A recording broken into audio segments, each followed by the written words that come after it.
episode 2 of season 2 of Mark Out of 10, the wrestling podcast where we discuss, argue, and grade parts of the wrestling business so you don't have to, where opinions mean everything and nothing at the same time. Last week we talked about the best. It's now time for the rest, discussing the worst and overrated finishing moves in all of wrestling.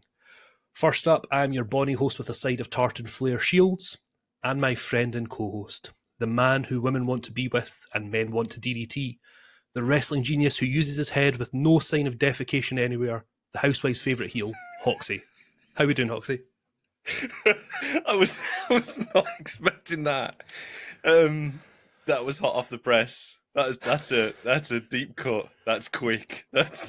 Did you rewrite that before we came on? Yeah. I did. Good shit. Oh, the goodest of shits. We shouldn't laugh though, should we? Fucking hell, mate. Oh my god. First, before we go into this, because we're going to talk about it. Absolutely blindsided me. Fuck me. Sorry. Yeah. They do get better every week. You've said it yourself. How are we doing? How's your week been? Do you know what, mate? It's been really good. Do you know what? We did record quite late, didn't we, in the week last week? Yeah. So it feels like really quick between episodes. It doesn't feel like a week or whatever it is, nearly a week. It feels like it's been a couple of days. This week's been busy, IRL stuff, like really busy, just life and whatnot. But it's been good. It's been quick. Looking forward to the weekend, and I've been looking forward to chatting shit about wrestling with you, so can't complain. What about yourself, mate? What you saying, fam? What you saying? It's been a busy old week. I've been doing, obviously I've had work, but I've been doing sort of bits and pieces on the side related to other business ventures that I'm going into. So it's more shall be revealed in due course. Get involved. Indeed, yes. And we're using a new recording platform, chat. So, sorry, there's a streamer in me. Streamer mode. Streamer mode activated. Exactly, yeah. Give me a follow. Also on YouTube. But yeah, so last week we noticed that there was a lot of Discord distortion. We'll call it that. That seems quite technical. So we've invested in a sort of stream podcasting recording platform. So we'll see how this goes. Apparently there's loads of AI shit, so they'll be able to do like clips and stuff for us. So we'll wait and see how it goes. But yeah, no, apart from that, it's been all right. And I agree with you. It seems like it's such a short time has passed, but let's be honest, Hoxie, a lot has happened in those last few days. A lot has happened in the last hour, probably. Fuck me. So usually, for those that don't know, it's Tucker. My dog's barking in the background. Sorry, the Mark Out of 10 mascot. Yeah, exactly. So yeah, usually for those that have listened in the past, we go into a news segment, and Hoxie, as we've sort of mentioned, there is a lot of news going about. Do you want to venture into this? I think we'd be remiss not to, right? Tell you what we'll do. We will do it sort of semi official. Yeah. Mm-hmm. So what we're going to do is we're going to open up X or Twitter or whatever you want to call it. So this news broke on Twitter very, very, very recently. So this is at WrestleOps. This is WrestleOps Twitter page. I don't want to read out the whole thing. Yeah, probably best not to. But this is from the Wall Street Journal as well. So this isn't like somebody has just heard this on the grapevine or whatever. But a woman who received a payout from WWE boss Vince McMahon has accused McMahon, the company, and a former executive of sex trafficking in a new lawsuit that raises questions about the breadth of an internal company probe conducted by a law firm last year. Janelle Grant, a former WWE employee, said in a lawsuit filed on Thursday that she was abused and sexually exploited by McMahon while he was chief executive. She alleged that McMahon lured her with promises of career advancement, and then he allegedly exploited her and trafficked her to other men inside of the company.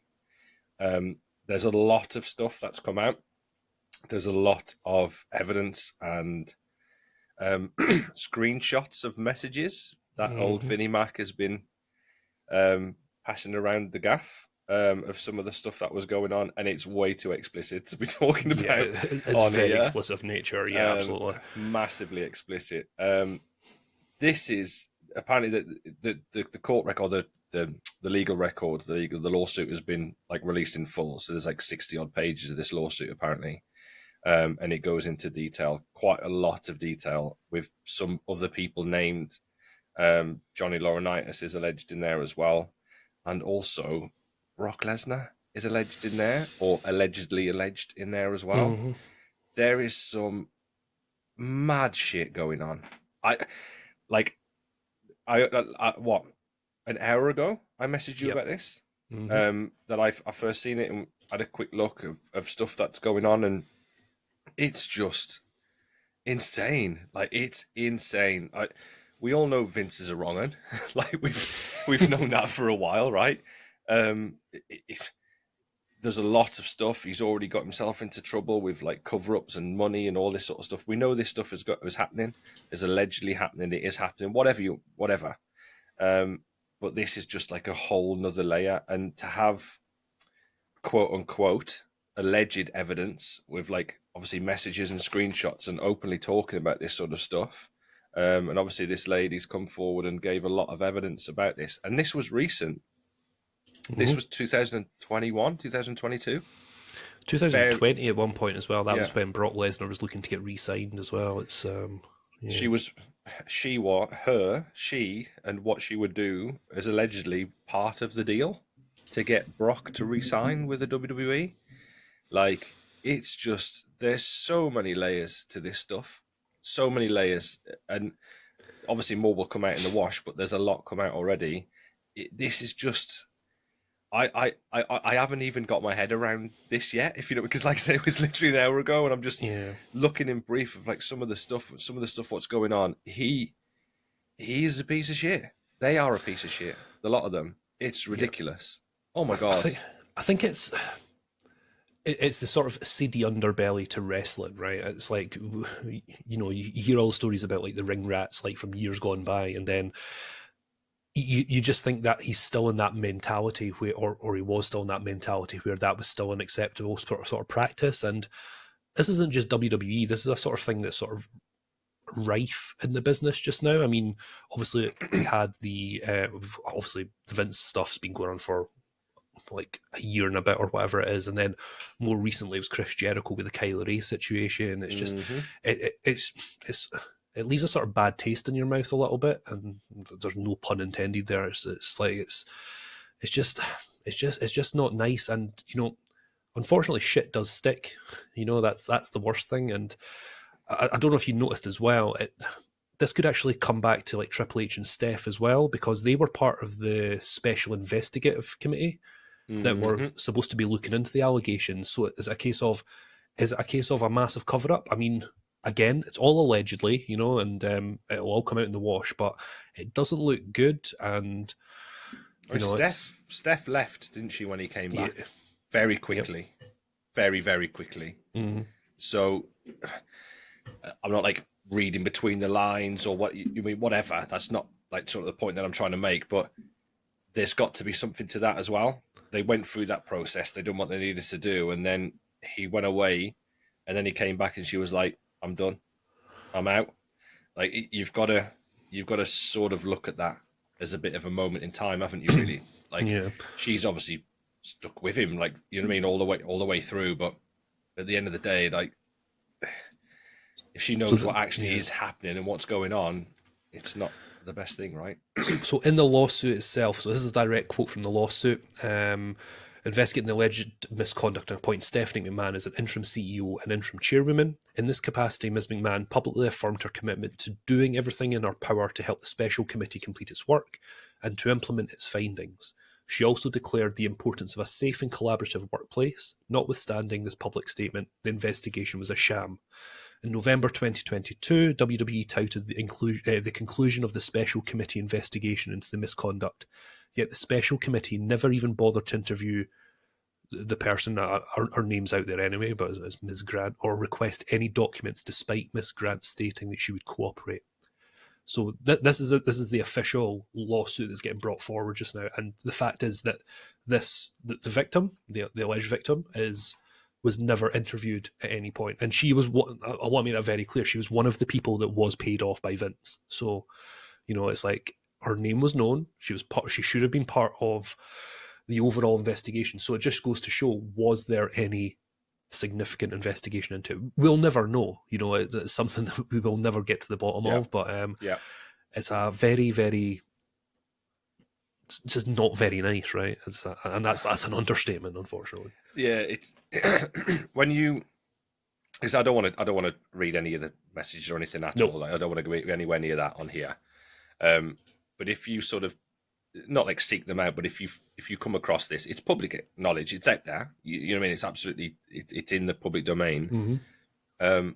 What is being alleged and what is being said on those messages is just it's like a abusive, isn't it? You know what I mean? It's just it's horrific. It's absolutely horrific. So him and whoever's involved, if it all comes out and it is true, obviously at this moment it is alleged, but there's a lot there.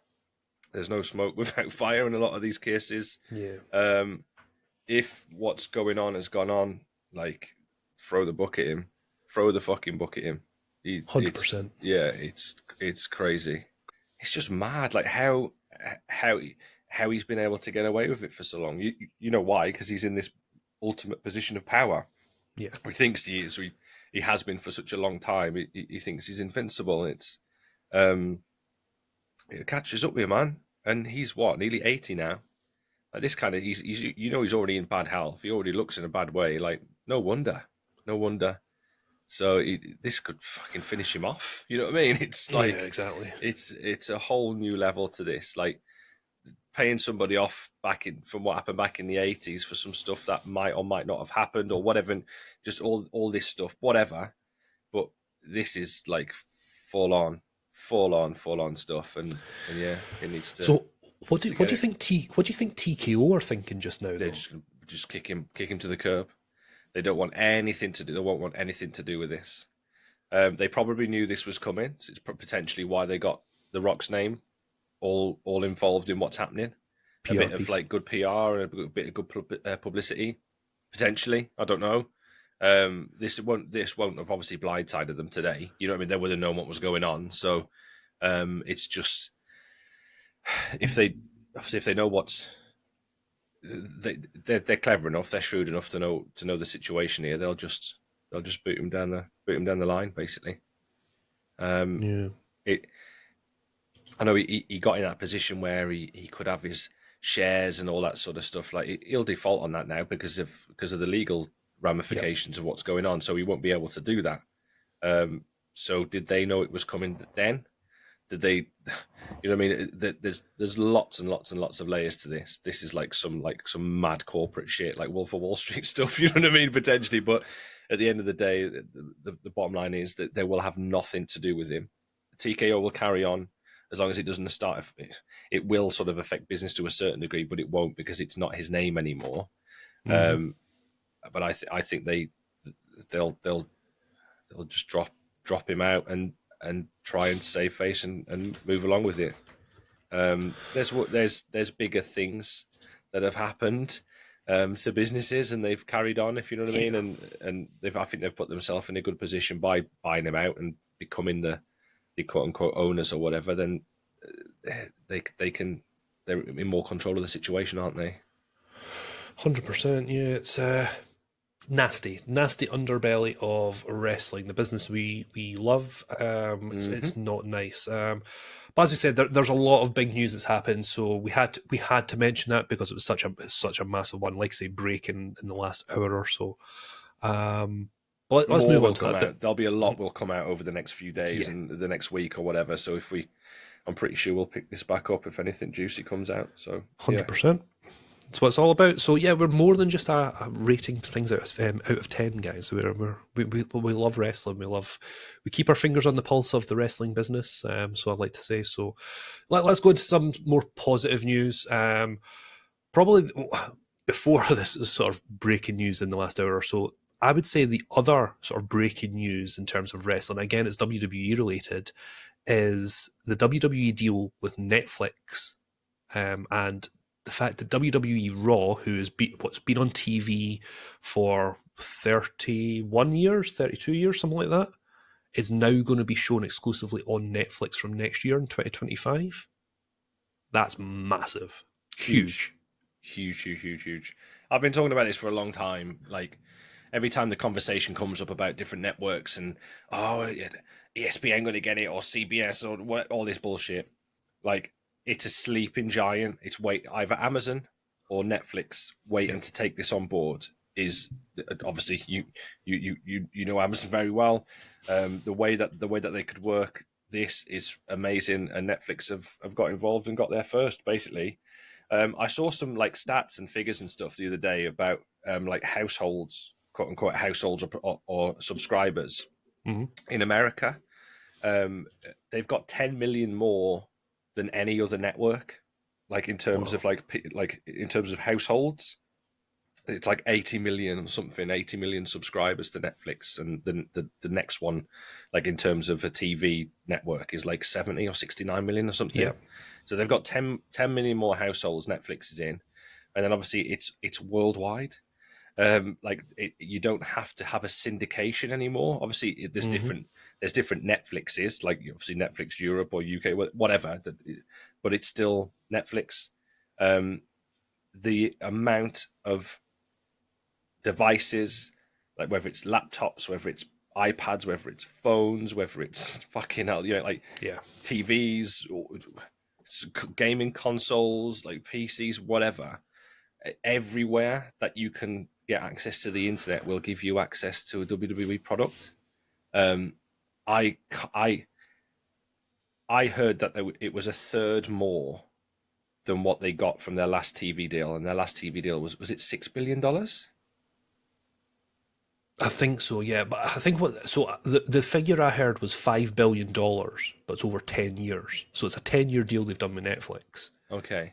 That's the number I heard. I don't know, but it's a benefit to everyone, because WWE is like, it may even be less than that, but the money they'll be saving on the sort of the infrastructure of maintaining the WWE network is huge, because that is the massive outlay. So when you've got things like Twitch and you've got like the WWE network, etc., it's the maintenance of that to keep it like viable. That's the massive outlay, right? So straight away they're going to make an absolute fortune in saving there, because it's going to a company that's already got that infrastructure in place. It's already been paid for, essentially, right? I think Netflix is going to win, because I think it was 17.5 million viewers each week in the US across like all WWE sort of programming, and it's like 1 billion followers across all different social media platforms. So let's say even a small portion of that 1 billion followers of all WWE like social media followers goes over to Netflix. It's a win for Netflix. It's it's a monthly crazy, subscription, isn't it? It's a billion a month. Oh well, whatever. You know what I mean? Even if it's 10% of those people, 100 million people go to Netflix. 100 million people times 10. It's crazy, right? It's fucking insane. So basically, so the deal apparently is going to be all weekly WWE shows and live events, which is going to be really cool if the live events are going to be shown. Wow. Okay. And they also said that it's going to include pay-per-view specials like WrestleMania, SummerSlam, Royal Rumble, so all the PLEs essentially. But what has been asked, and I don't think it's been clarified yet, is we don't know if the pay-per-view events are going to be included as part of a standard subscription. So we don't know if you need to pay a little bit extra to get the PLEs or not. So that still needs to be confirmed. But even is the WWE network going to be running alongside this, or are they going to stop the WWE network and just port it all across to Netflix? I've read that it's going to they're cutting it basically from 2025. Is going to be shut down, and all their previous stuff is going to go on to Netflix as well. So all your sort of historical stuff. So that's insane. I mean, and I suppose that makes sense to why they're getting The Rock involved as well, You know, The Yeah. Rock is more sort of the entertainment side of it now. He's like signed deals for like specific movies that are like dedicated to like a Netflix or an Amazon or whatever. So he understands that side of the business potentially better than some of the WWE people. So it's a natural fit for their next progression. I just think it's an amazing deal for everybody. You know, I think it's going to be a really cool thing to do because Netflix, even though some of their programming's terrible, you know, it's Netflix own stuff can be crap. Yeah. But their infrastructure is there. It's very easy to use. It's very intuitive, and I think that's the issue that the network had. It wasn't very intuitive. So yeah, I'm excited about it. It's going to be really strange not having like Raw on TV. You know, I think Yeah. Monday Night Raw is it's a staple to everybody that's grew up around Synonymous wrestling, with right? Sky It's Sports basically for a yeah, long time. I know obviously it went across to BT Sport recently, but that Sky Sports logo in the top corner of the fucking Raw, it's like the thing, wasn't it? Or the Sky Sports box office yeah, logo in the top. It's like, yeah, for most of us, we sort of grew up on that, didn't we? That's a little bit. crazy. It's So just, yeah, it's clever, very shrewd, massive business for both people. Way more eyes on the product for WWE, way more money for Netflix. It's fucking win-win, right? It's a win-win. it's going to be a good one. It's going to be a good one. It's going to be interesting as well to see. Are we able to do watch-alongs with it? Are they going to sort of relax that type of thing? Who knows? We might set up a Patreon and we can do actual Watch watch-alongs. alongs as we You know, go. Yeah, who knows, who Hoxley? But knows? what's good for WWE is going to be good for a market of 10 as well. Exactly. That's always Exactly. good. So yeah, that's the other bit of big news. And I think we've always got to touch on the rumor mill of wrestling as well, right? And you know, Hoxie and I, we look on Twitter, we follow a lot of the different sort of dirt sheets on Twitter and the internet, etc. And there has been a few rumors in terms of matches that are upcoming that we actually talked about before the rumors went on the internet. So you know, I would say we are ground zero We for are, some of the rumors that we. yeah, Patient X, Ground Zero, trendsetters, whatever you want to call us. Kind of a big deal. Kind of a big deal. It's probably the easiest way to describe it, right? That'd be our tag team name, right? The Many, Trendsetters. the trend. We have many leather-bound books written about us. Lots of letters after our name. Really long email signatures. The lot. Big deal. Our tag team finisher would be called the Retweet. That's it. So yeah, as I say, there's some rumors that we've seen on Twitter. I'm going to touch on this one. We spoke a lot about it last week. The one that I saw and I messaged you, and I believe the the phrase I got back was "fuck off, no chance." Was I mentioned Okada, and I believe he would go to NXT first, and the rumor that I saw online was that the people really close to Triple H is that Okada is really close to signing to WWE, and he is starting in NXT. As I say, that's the sort of gut feeling that I had. It was he would go to NXT, learn a bit more of the sort of US style, the WWE US style. Sorry, and that would actually allow NXT to have some sort of star power, which allows the. Now, I'm not saying that they're on the same level of star power here, Braun Breaker and that. It's just, you know, Okada is a star, but it allows the transition a bit easier for like a Braun Breaker to go up to the main roster and vice versa. Okada won't be in NXT for long if it is true, in my opinion. But you know, I think it's a great sort of transition piece for him. But yeah, what thoughts, Hoxie? I, I, I sent you a reply back quite quickly saying fuck off, but also a reply from like another more reputable online wrestling Meow. publication saying don't believe what you're reading about Okada and WWE and NXT and stuff. So it's this is we said last week, didn't we? This is like the cool bit. This is like We I just think don't know. I was speaking when we were speaking the other day. I was it's like sort of Attitude Era, Mm-hmm. WCW, WWF kind of stuff again. It's like, oh, who's gonna go where and who's gonna cross the line or whatever. It's like it's so cool. I love it. If Okada wrestles his first match in NXT, I will do something. I'm not sure what it is. It won't involve any sort of obscene nudity or anything like that. But we will. There will be a forfeit for Hawks 7. Right, I'll tell you what, that right? will happen. If Okada Okada wrestles, wrestles his first match in NXT. you'll do a forfeit. And if he I'll do a doesn't forfeit. wrestle his first match in WWE and NXT, I'll do a forfeit. How There about we that? go. There we go. And I've got an idea of what it could be. Now, as you can tell, I'm Scottish. The stakes are high. As you can tell, I'm Scottish, right? And What? I'm an, yeah. You fucking hide that well, mate. I know. Jesus Christ. What It's the called hell? enunciation. Oh. But yeah, so I am an avid Rangers fan. Does not wrestle his first WWE match in NXT. Our first camera mark out of 10, I'll wear a Celtic top. I'm going to have to wear a Newcastle shirt, aren't I? Yep. Yeah. Deal? Yep. Deal. Yep. There we go. You heard it here, guys. You heard it here. The stakes are very high with this. I'm a Sunderland fan. I'm a Mako. My life is red and white.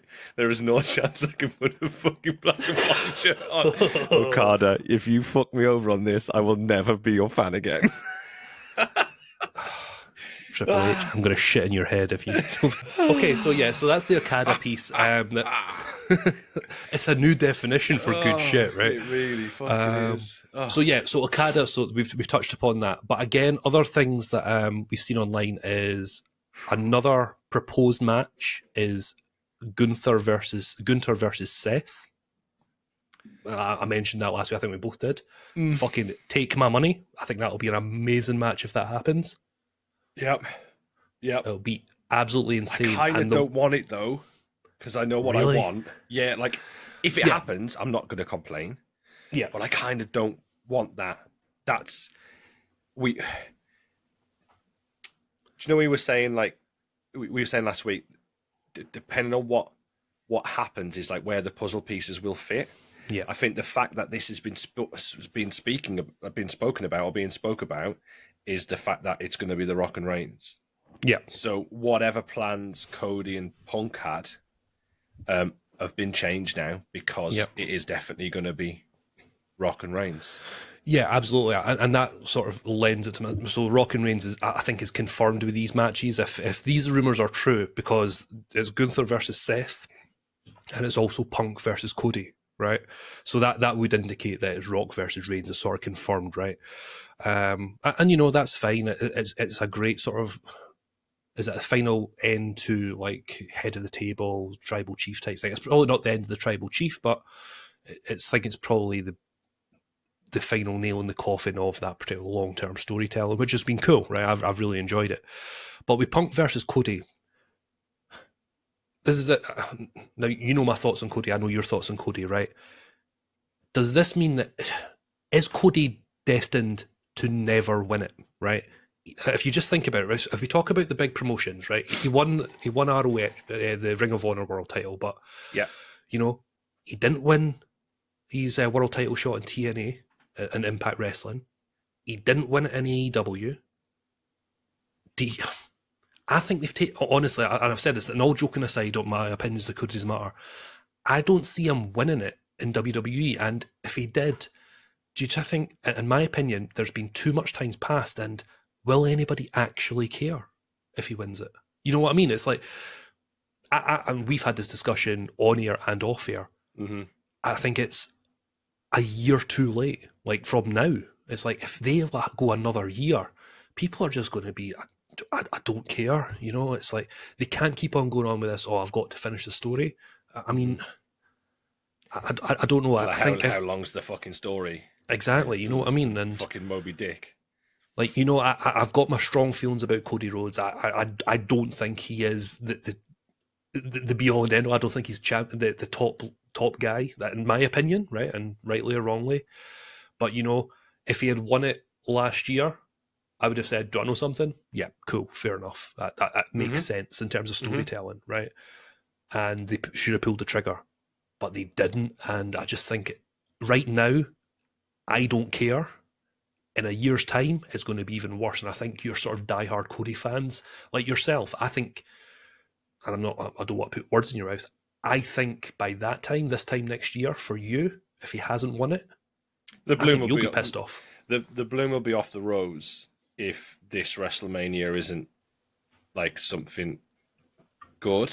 Um, in order for this to pay off, he has to win it at Mania, basically. Yeah. It isn't,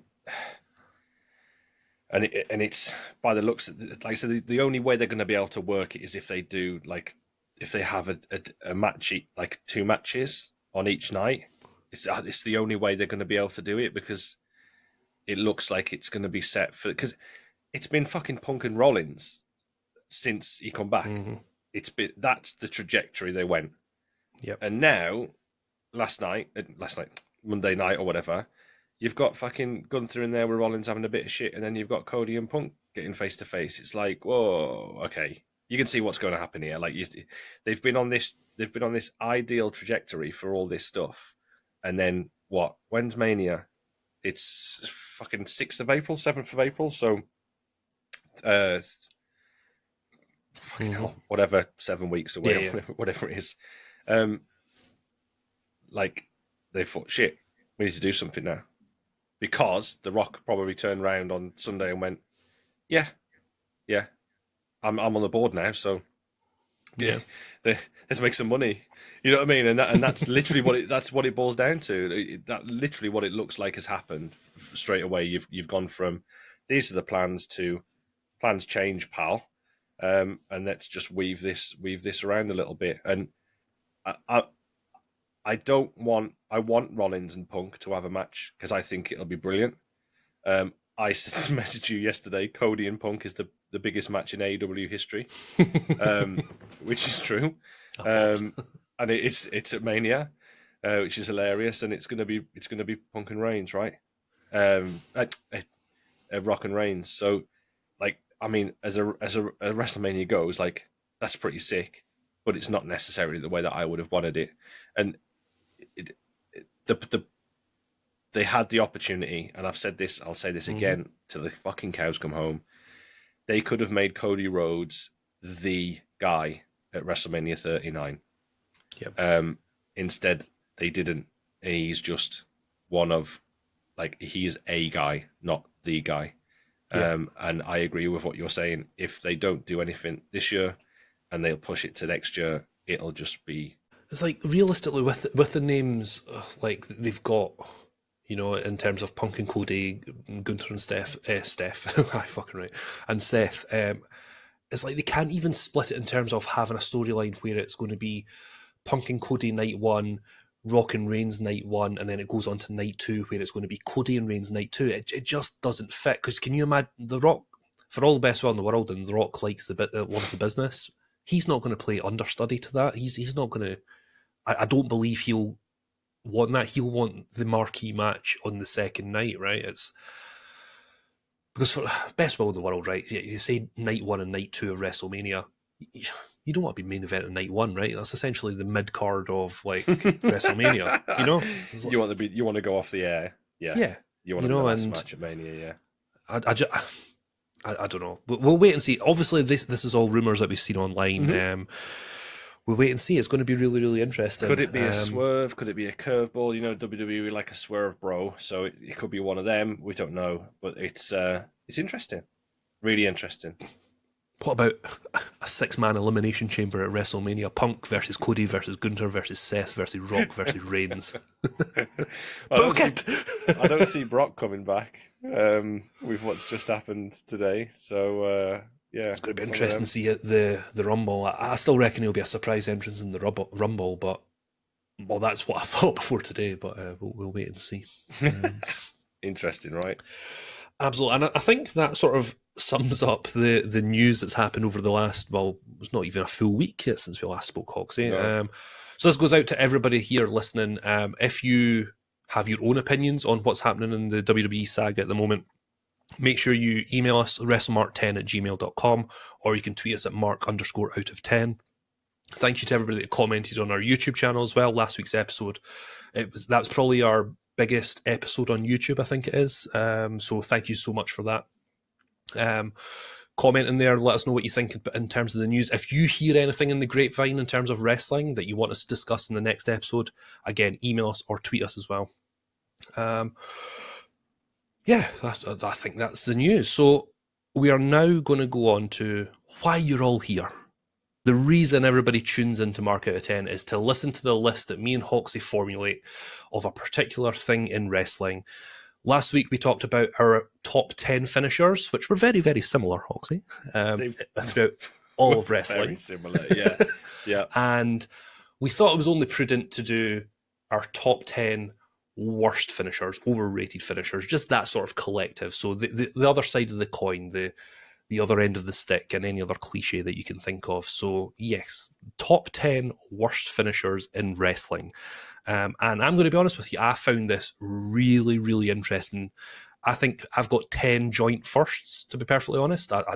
Order doesn't really make a blind bit of difference here, but I tried really hard. And it's just moves that I just think look either shit or just they're not believable in terms of being a finishing maneuver. What about you, Hoxie? Your thoughts? This was I've struggled to get 11. Well, I'll be honest with you, I haven't got an honourable mention as of yet. I've really struggled to get, because it's like I don't want. This is going to sound really weird. Like for me, I don't want like the low hanging fruit. If you know what I mean, I want it to be like my list. I don't want it to be like what people might think should be on this list. I want it to be my list, because there'll be moves that people will be like, oh, straight away that's on there.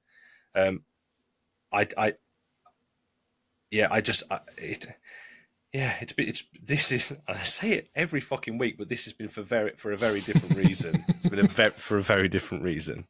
I'm gonna have to get this put on a fucking t-shirt, I'm sure of it. This has been the hardest list for me to do, because I just haven't been able to like. I've got 10 on there that I actually really do hate. Do you know what? I've just thought of my honourable mention. I'm intrigued. I just thought of my honourable mention. Sorry, guys. There we go. This is peek behind the curtain. That's hilarious, because I've just thought of another wrestler who I really hate. There we go. Honourable mention. Cool. Done. Piece of piss, this list. Yeah, easiest one I've done. So yeah, it's fun though, and there's some absolute shitters on here as well, and it's not all WWE stuff. There's a bit of a mixture of bits and bobs in there, but yeah, just yucky. Can't wait to get into it. Okay, well, let's get started then. I believe I went first last week, so I think it's you, Hoxie. You can go first this week. Okay, my number 10 this week, for the worst finishers, is the camel clutch. This could protect this is this week's shaky moment. But I don't like the camel clutch as a move. Is like it's legit. It fucking hurts. I've been putting it before, and it does suck when it gets fucking put on properly. But I don't like the camel clutch now for what it's become, and it's almost become like racist. Like I know that's like, it's really weird to say, but like anybody who is like some sort of like Indian or Asian or Arabic like fucking background or whatever needs to be given the camel clutch. Like it's ridiculous. I hate what it's become. It was like a legit finish, and now it's like, oh, fucking hell, shake something or other. Oh, give him the camel clutch. Oh, he's not from here. He's from fucking Bulgaria. Give him a camel clutch variant. And it's just like, oh, and I just don't like it. I don't like the move. I think it's got go away heat with me in terms of like an actual wrestling move, if you know what I mean. And I just don't like it for what it's become. Anybody who it's a bit like the Japanese guys having to do a mist, like do the fucking mist. You know what I mean? It's fucking really racist. It's just the bottom line for me. Camel clutch number 10. Don't like it. Go away. It's interesting. It's like I sort of agree with you. Modern day wrestling, it is the sort of the Asian wrestler. It's like the like the Iron Sheiks or the what's his face? Um, oh my god, just wrestled Seth recently. Um, Nakamura? oh, no. Oh my god. Peek behind the curtain here. Just give me a second. I need to Google. What's his fucking? Who the fuck just? He literally just got a WWE title shot. Oh, Jinder Mahal. Jinder Mahal, yeah, he used it for a while. Yes. Jesus Christ. So Yeah. you know, yeah, I agree with you there. When do you think that started happening? Because obviously Scott Steiner used it, right? He used the Steiner recliner, Steiner which was a camel recliner, clutch. yeah. You know, Yeah. so when do you think that transition happened? Because it was, I think it's different with Scott Steiner because he's an absolute fucking beast. He's an absolute Yeah. unit, right? And it looks like he will try and rip your fucking head off when he's in the Steiner recliner. It's just, when do you think that transition happened to like just being a racist wrestling move? I think it's because it's got the word camel in it. Like I can't I can picture I can picture it in Vince McMahon's head. I can picture his little mind's eye just like it's got camel in it. It's from Arabia. Give it to the Arabian guy. Like I can imagine that being a verbatim quote from Good Vince shit. McMahon. Like legit. So Oh. it's I don't know. It's just one of those things. I mean, yeah. It's all it is just like a variation of a fucking rear chin lock, isn't it? Basically, Yeah. that's all it is. And I know, Guerrero's dad or Guerrero's uncle, one of them, um, he used it for a while, and I think it might have even been used before that, before Shaky Baby used it. I'm sure and it was. Ah, is it Gory Guerrero? Mm-hmm. I'm sure he used it, but yeah, I just think it's because it's synonymous with with the Iron Shake, and obviously it was a big part of the WWF. Mm-hmm. Vince's name, and yeah, I just think because it's got that, it's just massively racist. That's the only thing I can explain. Legit. I love you, man. That's so good. That's my I'm not. daddy. I don't think like you know. I mean, I'm not saying fucking hell. I'm not saying that. I'm just saying like I can. Oh, you look at what's his name. Oh fuck me. The guys who came in and they had to stop. They had the feud with Hulk Hogan and stuff at Mania. That match Muhammad with Hulk Hassan. Hogan, Muhammad Hassan. He had it. Yeah. It's just like yeah. It is synonymous with that sort of area of the world, right? Like it. I don't like it. I don't like the camel clutch. I just think it's really bad. Fair For enough. that reason, it went on my list because it's just it's horrible. Yeah. Excellent. So this is a different one because it's not on my list at all, which is there we go. Difference already. There we go. Okay, so my number We've 10, got 9 more to go though. yeah, exactly. Yeah. My number 10 is the WMD, which is the Big Show's knockout punch. It just you would expect for a legitimate giant, 7'2", 500 pounds, whenever he hits you, it should look like he has knocked you out. However, with the Big Show, it looked like the most limp-wristed, weak-ass punch I've ever seen in my life. There's just no believability in that particular punch. I think this comes down to we did a podcast about the most overrated wrestlers, right? And Big Show was on it, and we talked about how sort of lazy he was.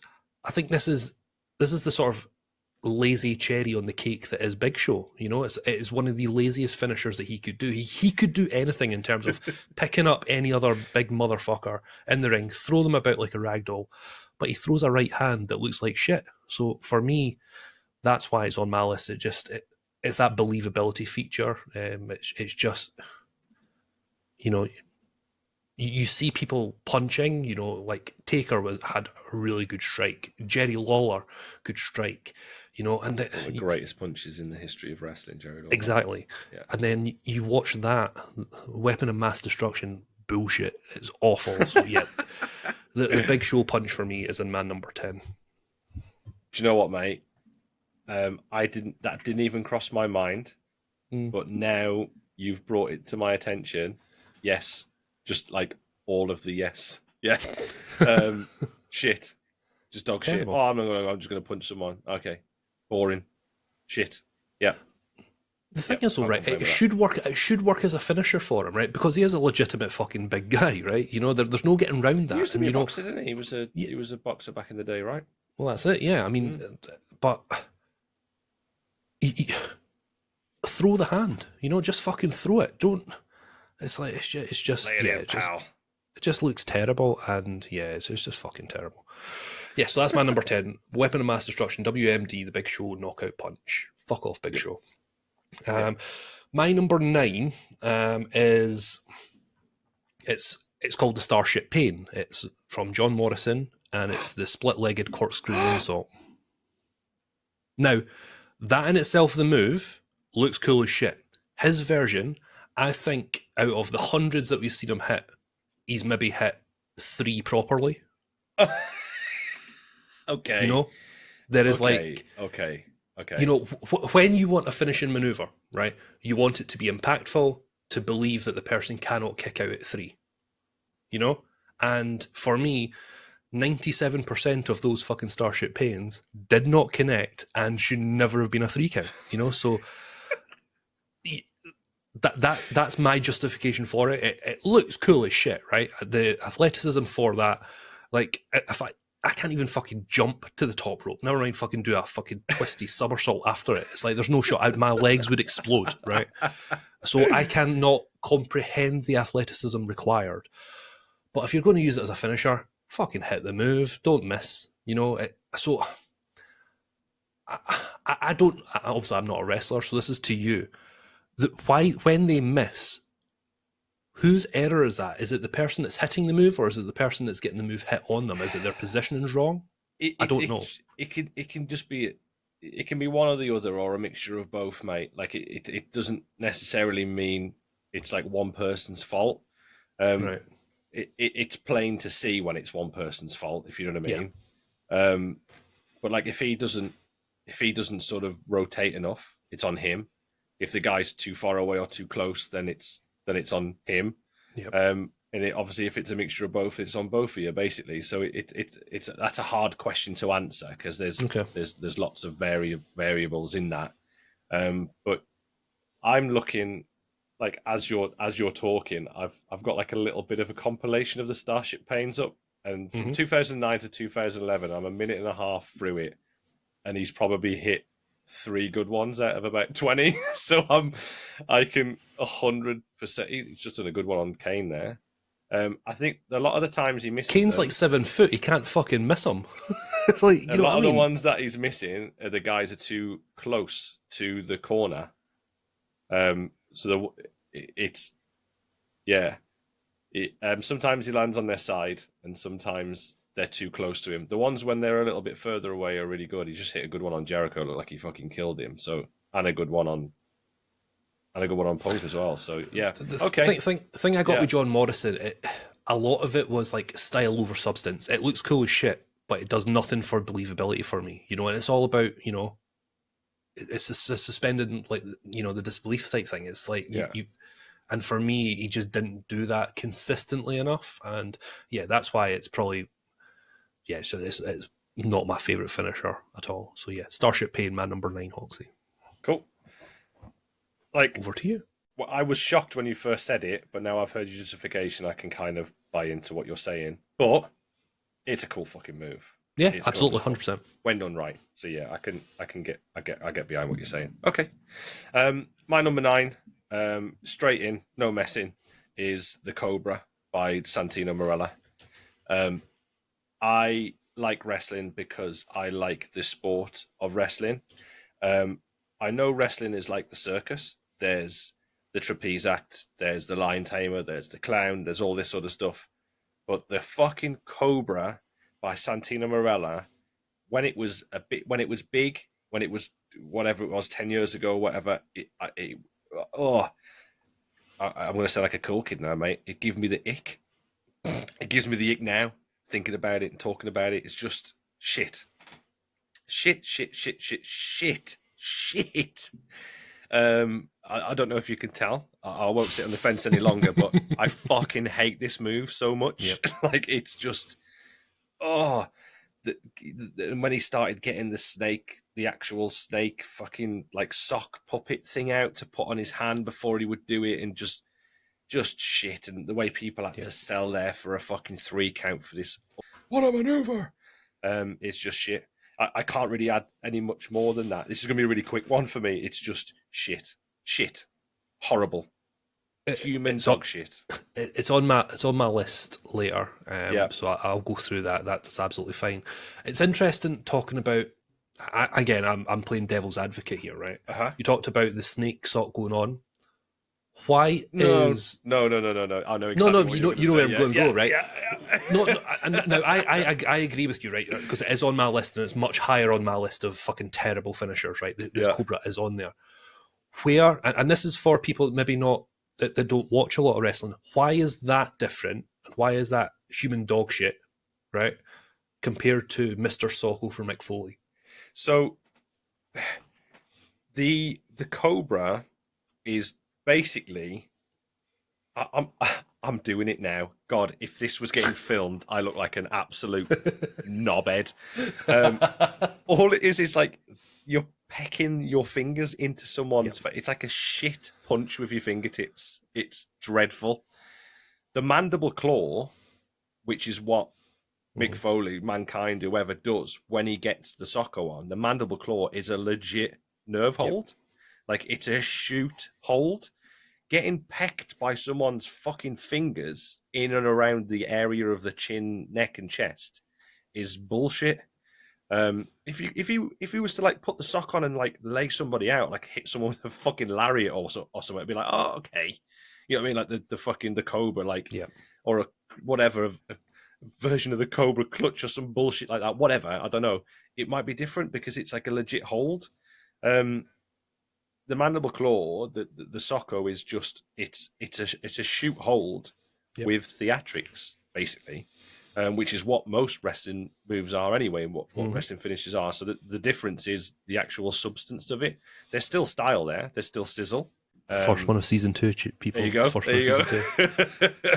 So yeah, just human dog shit. The Cobra, and the way he used to shout it, just shit. Hated Yep. it. Yeah, not for What I me. will say, and I was going to say this later on anyway, it's like, as a comedic character, Santino Marella is probably one of my favourites of all time. You know, in terms of comedic character, I'm not talking about like impact and wrestling Yeah, stuff, but yeah, you yeah, know, something that you're like you would laugh at him because you know he's got the comedic timing, which is really really cool. yeah. And we'll talk about it when I come to the Cobra on mine because it is coming up, so that's fine. And the reason I was asking about Mr. Socko and that is I'm using my journalistic integrity there and just trying to get that from you, Hoxie. I That's agree with fine, you mate. 100%. You crack on. Okay. Crack So on. Hoxie's is number 9 is the Cobra from Santino Marella, and your number 8, Hoxie. Uh, my number 8 is a move made famous by one of the biggest motherfuckers to ever step foot in a wrestling ring. It's the bonsai drop from Yokozuna. Um, I just when Yokozuna first sort of came into the WWF, like it was like, oh my god, like this is different. This is like this is a bit of a presentation, isn't it? You know what I mean? But I hated him. Now I know he was doing his job because I was a kid and I Yep. despised this motherfucker. I hated him. I hated his look. I hated the way that he would like not sell anything. I hated the little floppy head thing he used to do. I hate the way he didn't take a bump, and I hated his finish. I hated the way he would sit on people. Like, that's the only way to describe it. It's old big Rodney Anoa'i. It's Roman Reigns' cousin or brother or whatever, isn't it? Is it cousin? Yeah, Um, cousin, I think. yeah. So like, uh, I just I hated it. I hate it. And do you know we talk about the list, and I said earlier on, I sort of prefaced this whole list with like I didn't want to put the moves on there that people would think should be on there. I wanted to put them on that I hated. Yep. As a kid, I fucking hated Yokozuna, and I hate like specifically hated his finish. I hated the he used to drag them over to the corner and just do that little bounce and just sit on motherfuckers. Like that's shit. Like No way anyone's gonna kick out. Like you'd be able to get out of that. Look at the size of him. He's like fucking like 40, 50 stone, like sitting on it, like boo. And like you beating Bret Hart as my guy, and like you're just a piece of shit. I hate you, fucking fat cunt. Like just horrible. I hated him. I hated him, and I hated his finish. The bonsai drops just, and it's all he's doing is sitting on someone. It's like so shit, isn't it? You know what I mean? It's just such a like a like what's he gonna do? Is he gonna body slam someone or fucking karate chop them in the throat or something like oh oh no, he's just yeah, okay, yeah, he's just gonna sit on them, fucker. Okay, yeah, See, buzzing. Like it's just boring. It's so boring, so boring. I'm going to respectfully disagree with you. I think for Yokozuna, the bonsai drop was the perfect finish for him. Because he's a big motherfucker. Because he was a big fuck off motherfucker. I mean, who is it? Is it Tamina's using it just now, or she's using a version of it as well? I think she's still there. Yeah, she's came back. Is it Tamina or is it? I don't know. It's one of them. Is it Tamina? Again, WrestleMark10@gmail.com. Let us know if I'm talking shit. But yeah, one of the women used it. One of the women uses it as well, and it's for her. It just doesn't make sense. But for Yokozuna, like legitimately close to like build at £600, like close to £600. I think it was £580 or something. If he's going to sit in your chest, you're not kicking out of that, right? It's like that's why it was one of the most protected finishes of his era, right? It's like because no one could legitimately get their fucking shoulders off the ground because he was sitting on your chest. It's just boring. I don't want this big guy sitting on someone. It's just boring. Hated it. It's Nia Jax who's doing it. The human refrigerator herself. Nia Jax is she stole it.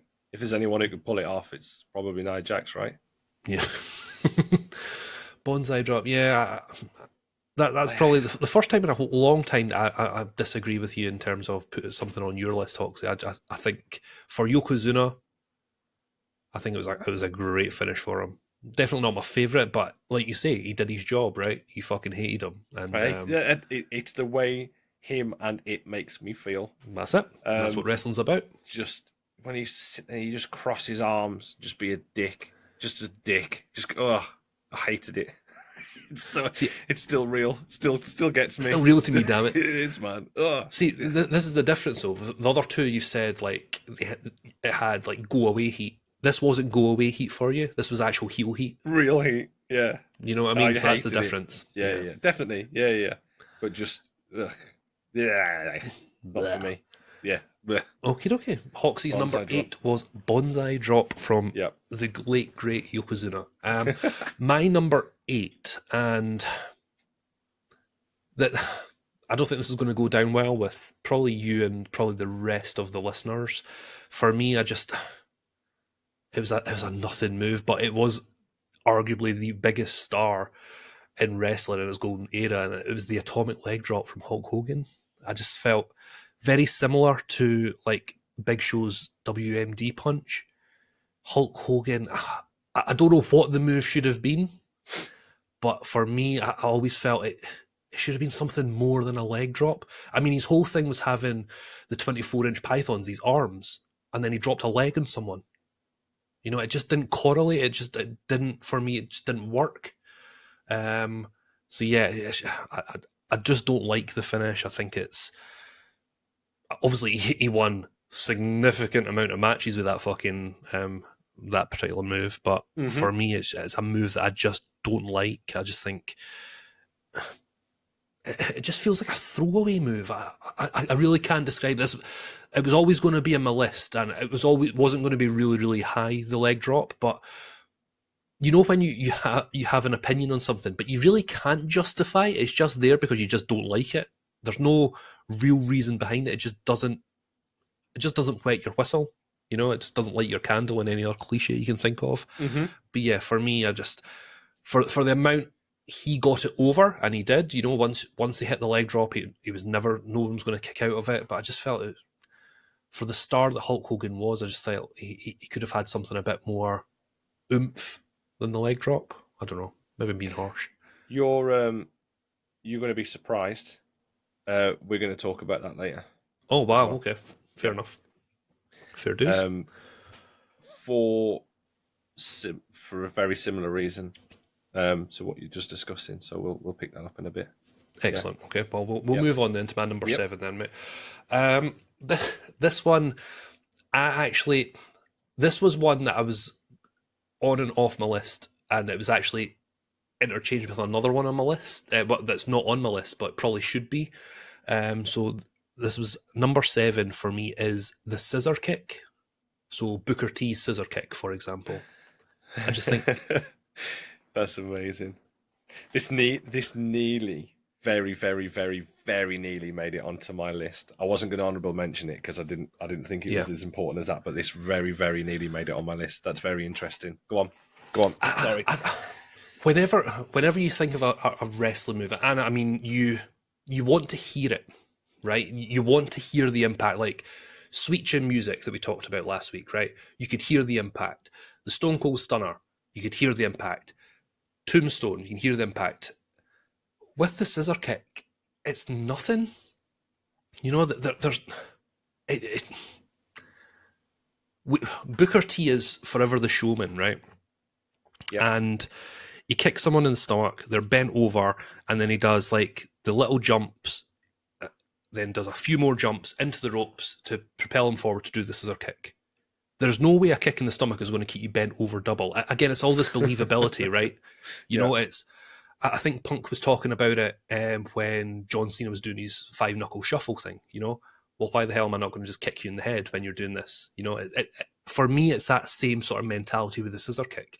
It's why the hell doesn't the person just lariat him, you know, or like throw an elbow or just something, and move. The overall, move. Yeah, that's another one, you know. I mean, that is the reversal, right? It's when he goes for the scissor kick, you simply just take a step back, you know. What's so it's your finish? You know, it's I'll move. So yeah, I just feel it's not got a great impact either. It doesn't. Again, Booker T, his elevation's fucking phenomenal, right? And it does look sick when he's doing the scissor motion, but again, I just don't. It's not believable for me in terms of a kick out. You know, they should be kicking out of that move. And again, 5-time WCW champion, sucker. You know, he's won the big belts. But yeah, just for me, the scissor kick had to be on my list as one of the most, maybe not the worst finisher, but certainly one of the more overrated finishers in wrestling. So yeah, it was shite. It was shite. A little bit like R-Truth's fucking spinning version thing of it as well. Do you know, we mentioned last week when I was talking about the 3D, when they all used to bump at the same time? Mm-hmm. Like, no one can ever take that move right. No. Like, they don't know whether to front bump, they don't know whether to like spike bump, they don't know whether to just take a shot and like side bump or fucking quarter turn or whatever. He's hit you and he's fucking half over the, like, you mean he's either get his legs are wrapped around your head, or he hasn't landed on you properly, or he's hit you too much, or what. It was just, it never looked good. It was always messy. It always looked shit, and there wasn't a bump off it. Yeah. I like a good bump off a move. You can't beat it. I agree. Yeah, shit, dog shit. Yep. Nice. Okay. There you go. Excellent. Moving on swiftly. Your number 7 then, Hoxie. My number 7 is The Playmaker by MVP. Yep. When I very first, like, because I told you this before, I had that sort of bit of time out from watching wrestling. When I come back, like, MVP was like a big deal. He was like United States champion, and he was like doing, like, having feuds with like some decent people, and his whole move. I mean, he could have been in the 80s and been one of the biggest stars in the 80s. Like, this is almost akin to like a fucking, you know what I mean, like a shit 80s finish. Like, really low impact, loads and loads of fucking sizzle. You know what I mean? Like, most of his moveset was like that elbow thing, the elbow, was it, he used to go balling, and like do the basketball thing and then do the elbow drop. Like, all that stuff was shit. But his finisher was that playmaker thing where he used to put like he used to put his leg over the back of the head of a bent over opponent, hold their arm and like twist out. Awkward as shit to do, awkward as shit to like to take and make look good. It was such a horrible move. I never liked it then, and it always sticks with me. Like it's such a poor finish. It doesn't look very impactful. It doesn't look very Yep. big. Like I can always remember like the first time I seen him do it. I was just like, "What is The that?" fuck was that? Yeah. It's like, yeah, it's awful. It had to make it on my list. It's like when we were talking about like finishes that I don't like or whatever. It was one of the first ones that popped into my head. So I Yep. was like, "Oh yeah, okay." And it just looks awful. Like if you take it right, like the guy taking it right, it can kind of be half-ish decent, but it looks really clumsy. And how are you meant to get in that position and stay in that position? You know, you said earlier on, like just about like why didn't you just move? Like there's no way you're going to stand there and be held on like that. You haven't got both arms trapped. You haven't got like you're not in a really bad position or whatever. It's just it's dreadful. And he hit it on some pretty big people like fucking Kane and Benoit and Mysterio and all these Yeah. guys he would have been feuding with back then at that time. Like he got wins over them with that finish. It's just shite. So yeah, not for me. The playmaker. There is a name for it. Let me have a quick Google of it. I'm just gonna have a quick Google. Shite. Well, yeah, but it's named after. You be typing frantically. Yeah, it's an overdrive. So it's basically a version of an overdrive. So there we go. Shit. Number 7, playmaker, MVP. Closely followed in his pocket with that fucking balling thing, that elbow drop he used to do. So yeah, they can go hand We shall in hand. talk about the playmaker later. God! Moving swiftly on to your number 6, Foxy. My number 6. And I surprised myself that this was actually this low down the list. But when I was working out where stuff went, I was getting more and more angry and sweaty the more and more I was thinking about the ones above it. So I thought I'll just leave that there. This is the Warrior's Splash, the Ultimate Warrior, the most overrated piece of shit wrestler / human being in the history of WWE or wrestling or whatever. He couldn't work a lick. He had no respect for wrestling. He was one of the luckiest men ever in wrestling.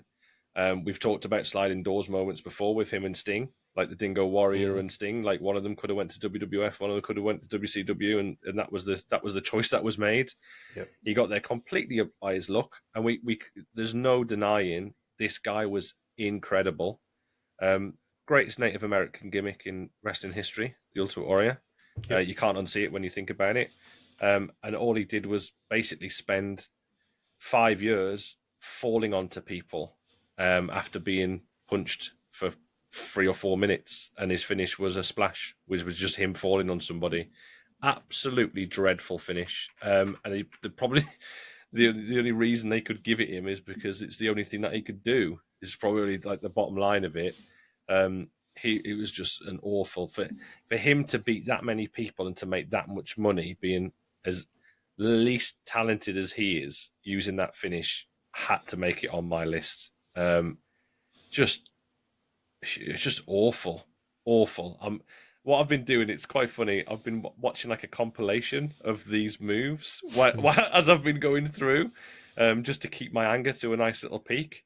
He wouldn't even land properly. Like he wouldn't even land the move right. He just awful. Oh God, terrible.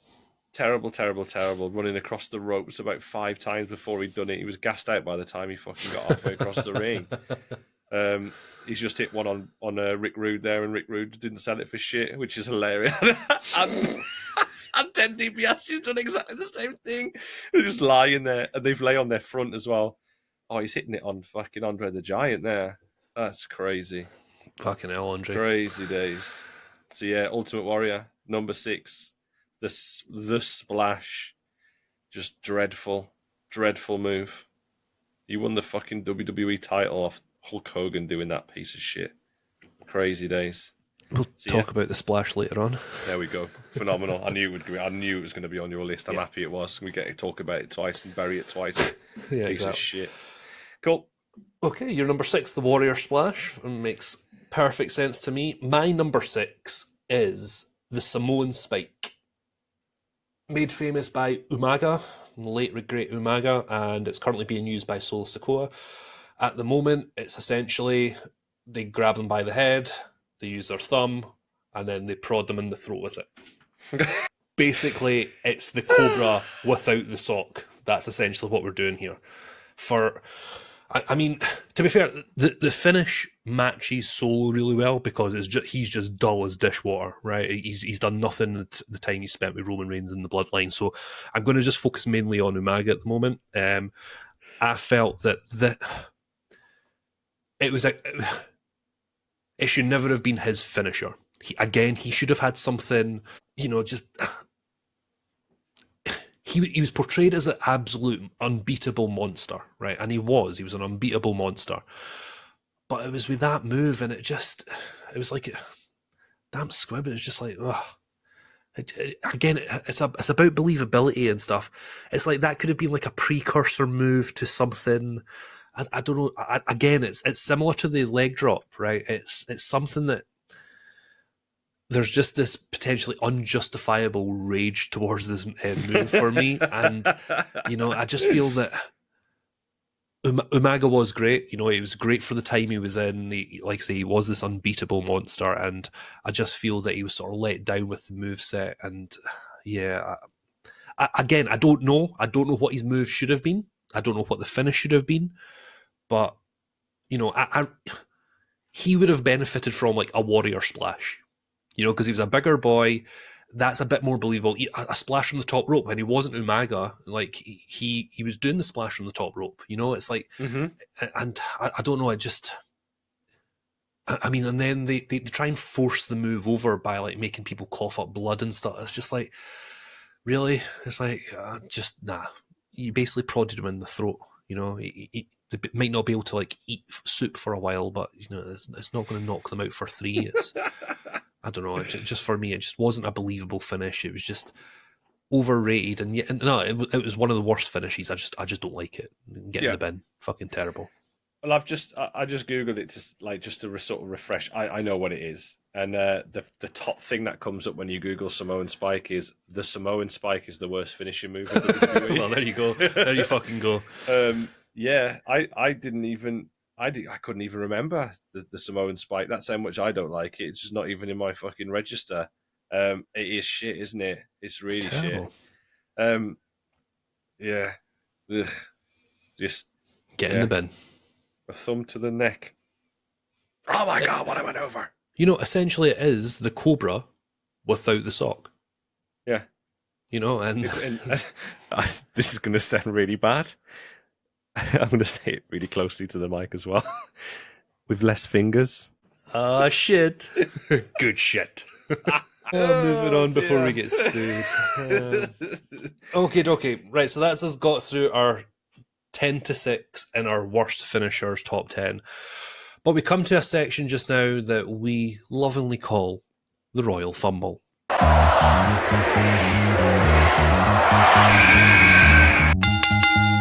Royal Fumble! So the Royal Fumble, guys, where we go through wrestling history and we talk about things that have happened that potentially shouldn't have happened and talk about the impact it had on the business. Now, I'm cheating a bit this week. I've came up with the Royal Fumble, and simply because what happened this week, the overall impact hasn't happened yet, but I want to have a discussion about where it could potentially lead. And what I'm talking about is what happened on the Wednesday episode of AEW Dynamite, and how, in my opinion, it could sort of be the beginning of the end of AEW. I don't know if you're privy to it, Hoxie. I can do a quick run through and we can get your opinions on what we think, basically. Yeah, so I asked you the question, didn't I, when you came up with this, like what's happened, and you're definitely going to have to sort of take the lead on this one a little bit. But you gave me a really quick rundown, and I think another reply to you was "fuck off," wasn't it? Like not to you, but just to the world and the universe. So yeah, you crack on, mate. Set the scene. Yeah. Paint the Yeah, picture. no problem. So basically, if you haven't seen it already, AEW Dynamite on Wednesday, our favourite fucking tag team, not the Young Bucks, appeared. And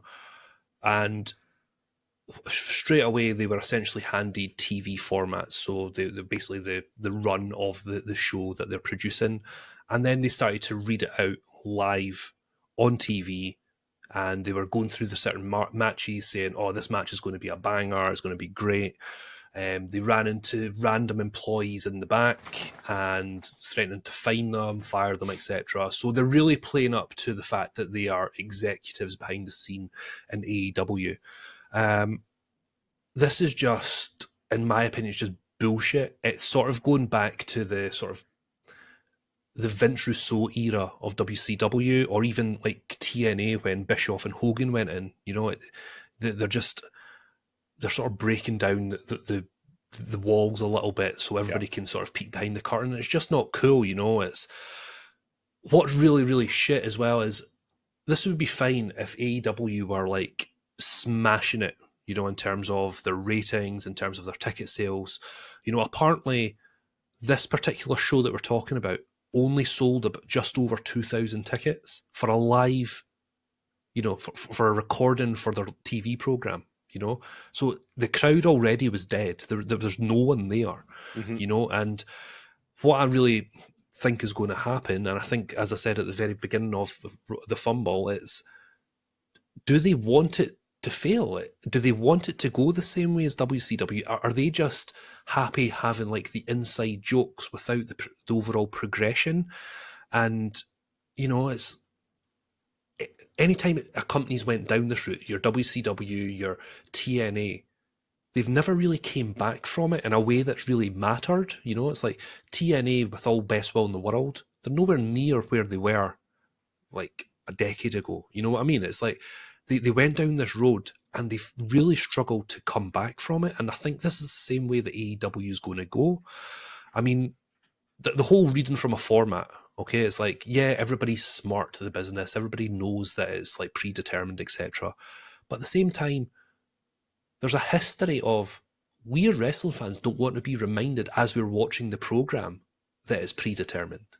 You know, we don't want a inverted commas one of the stars to come on screen and say, "Oh, by the way, yeah, this is going to be a great match between you'll never believe the finish. You know, it's going to be great." That's bullshit. You wanted to suspend your disbelief for as long as possible, for as long as the show goes out for. Yeah. You know, it only, and I don't. This is where my biggest issue with the Bucks is. Sorry, Hawks, I'm going on a fucking No, tirade mate, here. you crack on. It's change of voice more than anything. It's usually me that fucking bangs on about stuff. You crack on. Go on. What by them doing this, by them breaking down this wall, getting everybody to peek behind the curtain, they don't realise they're actually hurting everybody else on the show. You know, the other performers, their supposed peers on the show, and actually like turns fans off. So they'll always have this diehard, you know, diehard fan base, right? And that's cool. That's absolutely fine. But for your everyday wrestling fan, you know, someone that doesn't have a major alliance to any promotion, you're going to turn them off straight away. And I'm going to use the F word here. It makes it feel fake, you know, and that particular word is the kiss of death. You know, Yeah. as soon as your fan base starts like muttering that F word, you know, it's just bullshit. And the only thing that I hold a little bit of hope is whenever AEW do something fucking stupid, right, like horrific, and it's like, what are they doing? There's a lead up to it where there's a bit of entertainment. You know, there's fuckery going on in the background. Oh, we'll put MGF on TV. You know, there was a time where there was fuckery going on with the Bucks or Kenny Omega or Adam Page. Put CM Punk on the mic for 15 minutes, right? I don't have that same feeling because MGF's not there at the moment. There's no star there right now, right? I'm struggling to think of a star. Mate, And for they've got Edge. They've signed Edge, and we're talking about here right now. There isn't a star. That's fucked up. It's awful, right? Yep. You know, we've talked about this so many times. We want AEW to succeed, right? Competition breeds success for the entire business.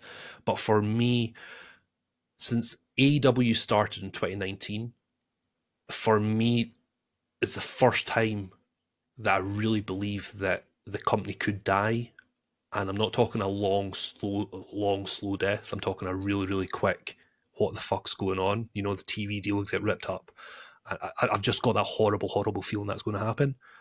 Yeah. And, you know, yeah. So that's, for me, it hasn't strictly happened yet. Impact, hopefully I'm wrong, and hopefully they will turn the corner and they'll provide some form of really cool wrestling story and really cool wrestling entertainment. Like you say, fucking Edge is there, you know, and the program he was doing with Christian, he's wrestling unknown guys, and he says that's cool. That's what he wants to do. He wants to pass on his experience, and you would expect that from Edge as being the vet, right? But he was facing Suzuki, you know, Minoru Suzuki. It's like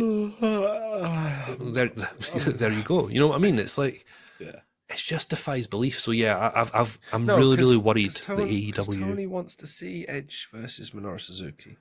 Suzuki's one of his little fucking wank toys, isn't it? Wet I dream. want it. I want Minoru Suzuki to wrestle everybody that I like. You know what I mean? It's too much. It's too much. It's obvious now as well. It's like blatant. It's brutal. It's so we've had this conversation before about AEW. They're going to get 800, however many, 850,000, 830,000, 880,000 people every week watch that TV show in America. It's the way it Yep. works. They're going to be there or thereabouts all the time. You hit the nail on the head. I'm going to steal a line from someone for the kind of things that people like. You know what I mean? The kind of thing that they're going to like for those people who are going to like it, right?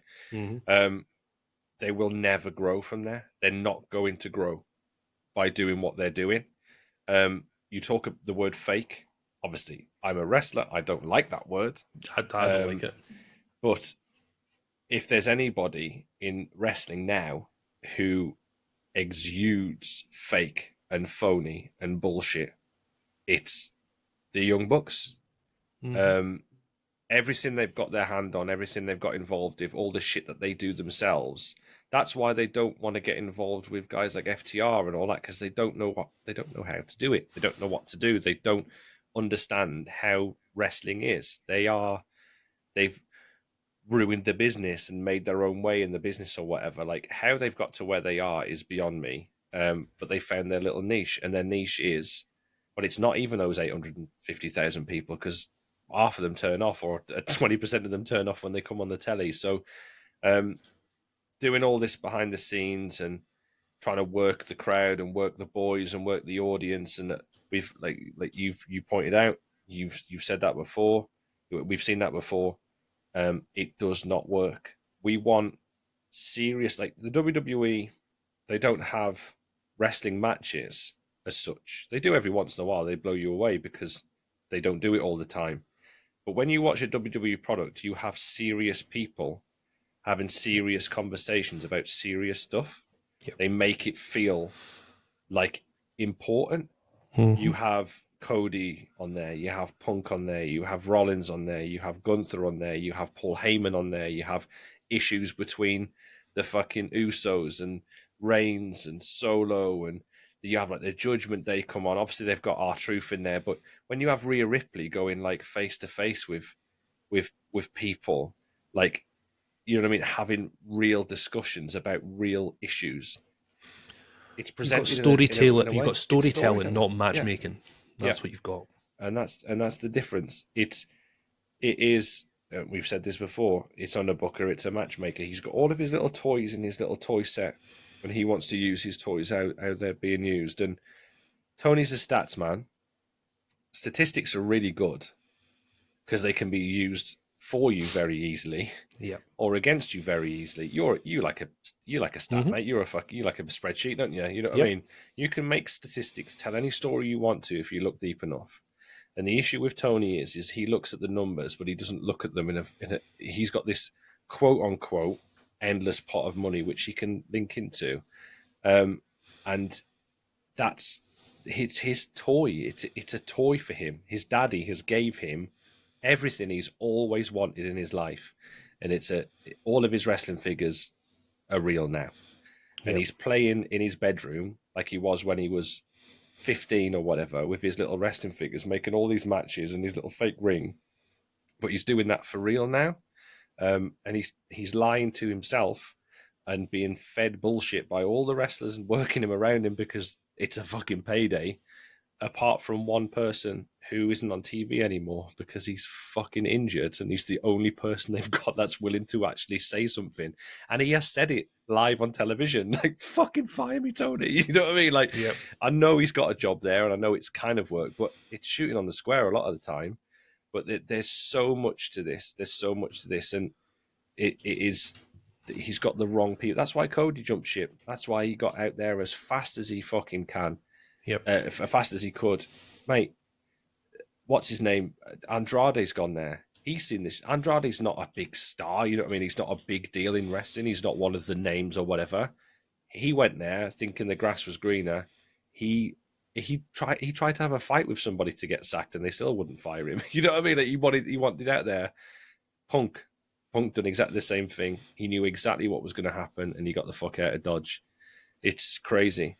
It's crazy. I hope you're wrong, we're wrong, or whatever you want to say. Like, I when AEW first come out, it was just a breath of fresh air. It's all this amazing stuff, and you had all these guys, and it was working really well. Decent people behind the scenes doing what they needed to do, and they were riding that wave. But now, it's so much go away heat for me. It's such a turn off. It really is. It's like you say, they're looking for the cheap pop, right? You remember a time when Mick Foley used to come out and say, like, the city's name and do the thumbs up. Yeah, you know, it's like right here in Glasgow, Scotland, right? The crowd would go mental.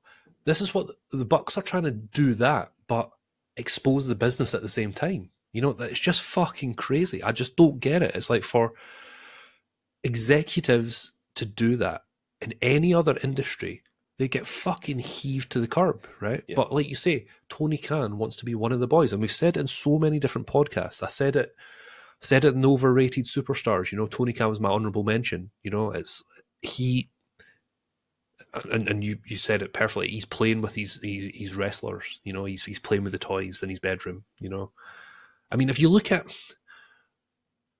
I do want AEW to succeed, but if you look at their champions just now, right, in terms of how many of them are bona fide stars that AEW has created, right? Well, I'll run through the champions. Right now, the AEW World Champion is Samoa Joe, right?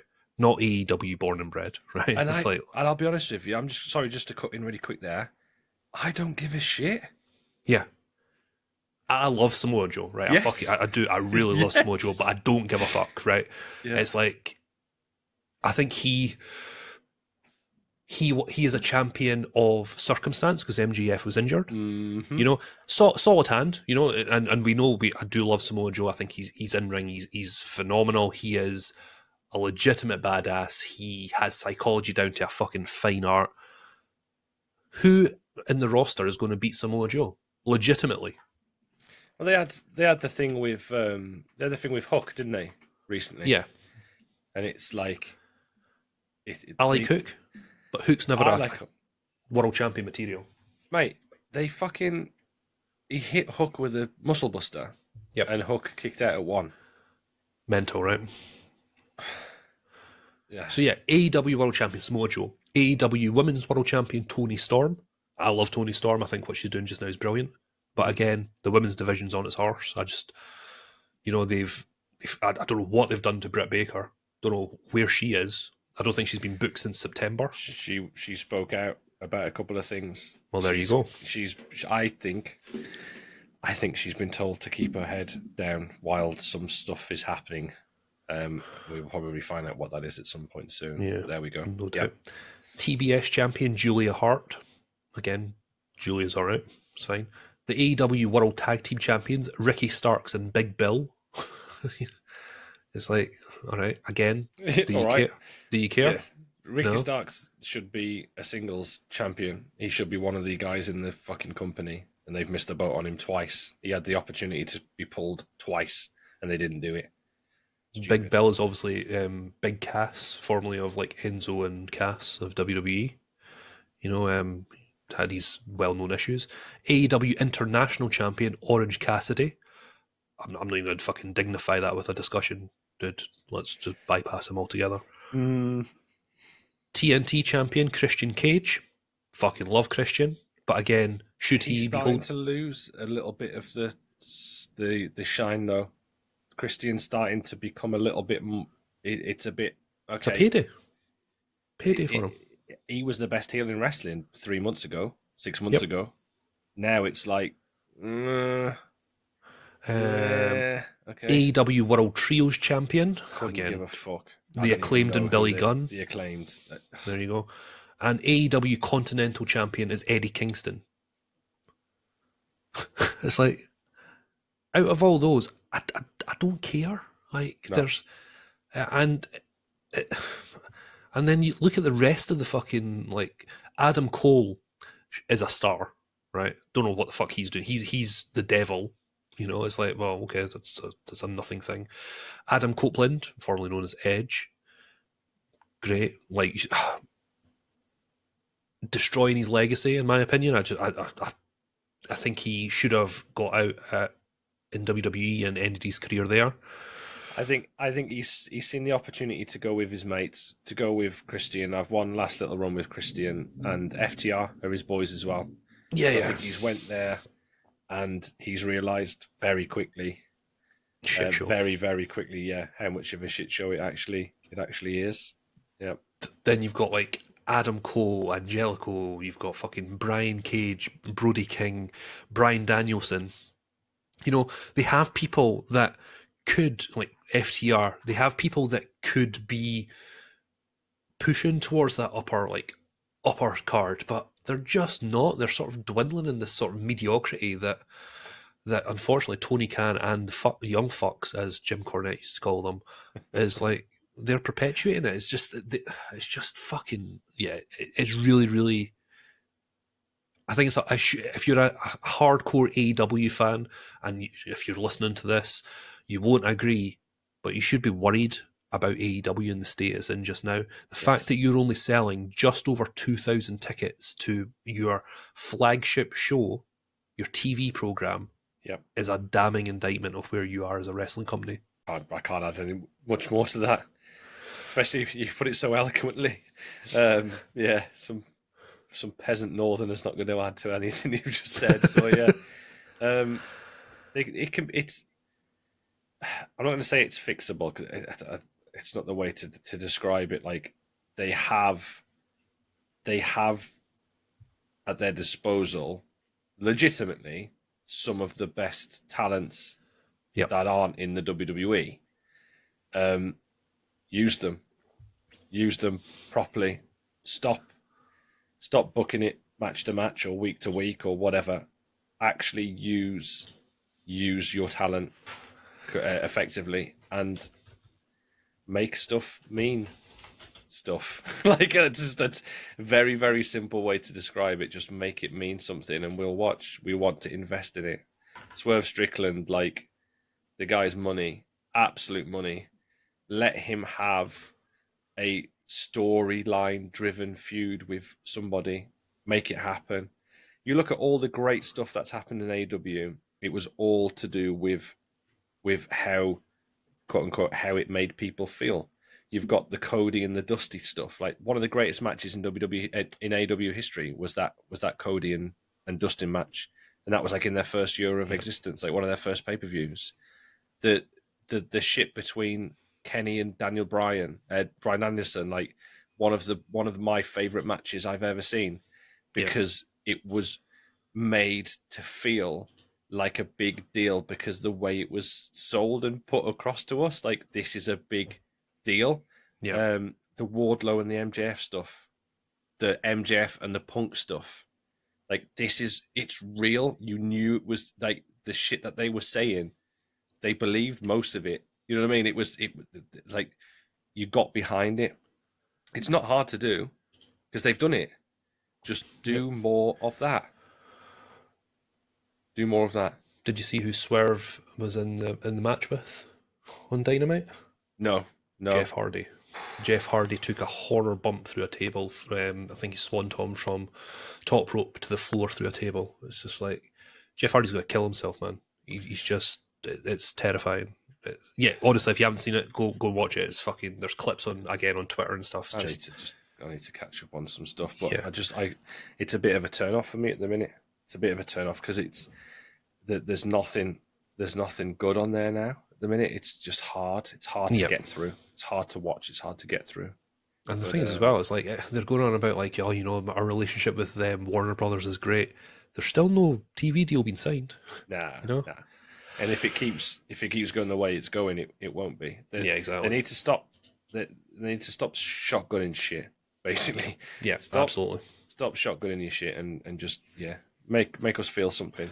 We'll be there for it. Make us feel, absolutely. So that, ladies and gentlemen, is the Royal Fumble. Let us know what you think about the discussion we've just had. Again, wrestlemark10@gmail.com or at @mark_out of10 on Twitter. It'd be really great to get your opinions, and maybe me and Hoxie are wrong. Maybe we're missing something for the AEW, but, you know, I've watched wrestling for a long, long time. So's Hoxie. I like to think I've got quite an open mind when it comes to wrestling, and for me right now, AEW is just not it. Yeah. Message us, Twitter, email, YouTube, like the video, like comment, fucking whatever. Just if you don't agree, we're not gonna poo poo you. We're not gonna shit on you. I mean, I might.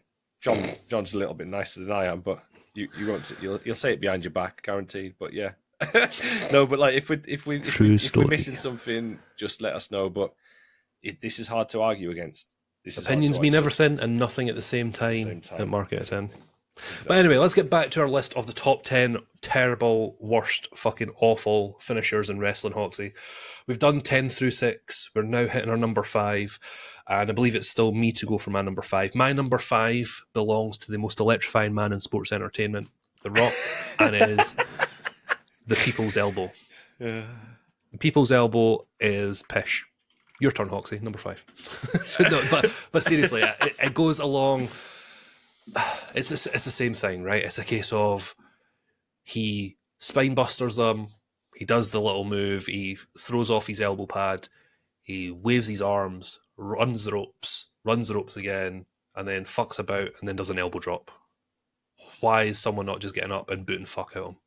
You know what I mean? It's like, it just doesn't make sense. Again, as time went on in The Rock's career, he did sort of transition away from the People's Elbow. It was a nice little sort of nostalgia pop at certain points. The Rock Bottom was generally his finisher as he came to the end of his tenure.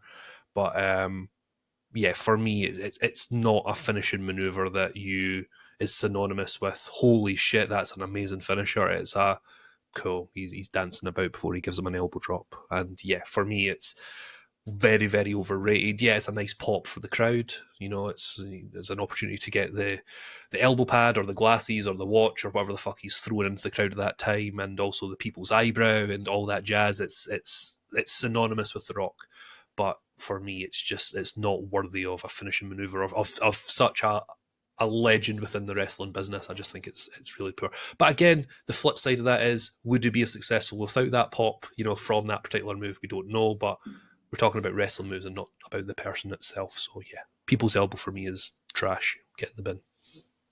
We'll talk about the People's Elbow. I love you, man. Okay, moving on to your number 5, Foxy. My number 5 is, it's almost like we planned this, but we genuinely didn't because we don't discuss this before. It's not the People's Elbow. It's the BTE trigger from the Young Bucks.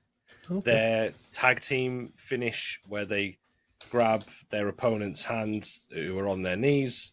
They both lift a knee up and basically hit the guy like the side of the face of the opponent that's on their knees. It is human dog shit. We talk about fake. It's quite a fucking funny thing to come up, actually. It looks so shit, like just an awful move. Done by two guys who don't take what they're doing seriously, on people who have to stay there and fucking take it. It's such an awful move, and it's done by a team that I despise. So it had to make it on my list because I don't like them and it's their finish. But the finish, it is like really shit as well. It's terrible. Um, I'm just looking at the clip they just now. it's poor, isn't it? It's really Fucking poor. atrocious. What they do as well is if they miss it, they sell their knees as if like they've been hurt by it when they miss it, and it just makes me feel a bit sick. It's so bad. Like you are on your knees for ages. It's just like literally like it's not really their knees. It's like their shins almost go to like their opponent's heads. Like it's just a really really poor finish. And Mm. being the elite, being the elite trigger, the V trigger, the knee trigger, whatever you want to call it. When they both do it, it's just it's really poor. And I don't like the Young Bucks. I don't like the way they work. I don't like who they are. I don't like what they stand for, and like the fact that that's their finish is it's shit. They do some like I think the Meltzer drive is cool. Mm-hmm. I like that thing they do when they do like the gut buster and then he does like a neck breaker, like the spinning neck breaker Yeah. thing. Some of their stuff is really good. Like they do there's one where they do like they get the guy in the corner and they'll do like a kick and then a bulldog into like another kick, like coming across. Like there's some really cool stuff that they do. But as far as finishes go, like it's woeful. Doesn't It's make up for the dreadful. fuckery that they do for the It business. does not make up for how much, for the level of dickheadishness that they do day to day. So yeah, number 5, BTE trigger. If you haven't seen it, go and just Google BTE trigger or whatever. You'll see it. It looks. There's no impact. There's no like. It just looks really really weak. Yeah, Really it doesn't weak. look good at all. Yeah. Yeah, it's not on my list, but again, I don't think of the Bucks that often, so I mean that's why it's Yeah. not on Yeah. my list. Yeah. But Yeah. yeah, Yeah. but I totally Yeah. agree. I literally just watched one of the clips there on YouTube just as we're talking about it, and yeah, it's fucking horrendous. So get in the bin. And that's the finish. They've like won titles with that match. Won tag titles in big sort of stuff. So It's mental, poor. right? It's enough Bucks for this episode Yeah. of Fuck. Market of Fuck 10. the Bucks. Fuck the Bucks. Number 4 for you, Mr. Hawks.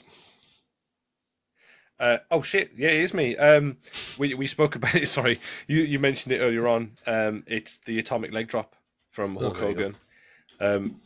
For very, very, very similar reasons that you said earlier on. Like you think this larger than life character, this amazing like specimen, the fucking pythons and the say your prayers and take your vitamins and all these people who he beat it by doing a big boot and a leg drop. It's just like a leg drop, really? Like I know he's like a big guy, but he's not Andre the Giant or he's not Big Yeah. John Studd or fucking whatever. You know what I mean? Like, fuck me, give Yokozuna the fucking leg drop. It'd be more Yeah. over than the fucking bonsai drop or whatever. But yeah, I can't really add much to what you were saying earlier on. The fact I know it was the 80s and a drop kick was a finish in the 80s or a crossbody was a finish in the 80s. I know it's different timing, but he was still beating people with the leg drop in like 2004 or whatever. You know what I mean? 2003, it's just do something a little bit different. I know it's like with Dance with What Brung You or whatever, but the leg drop was just, yeah.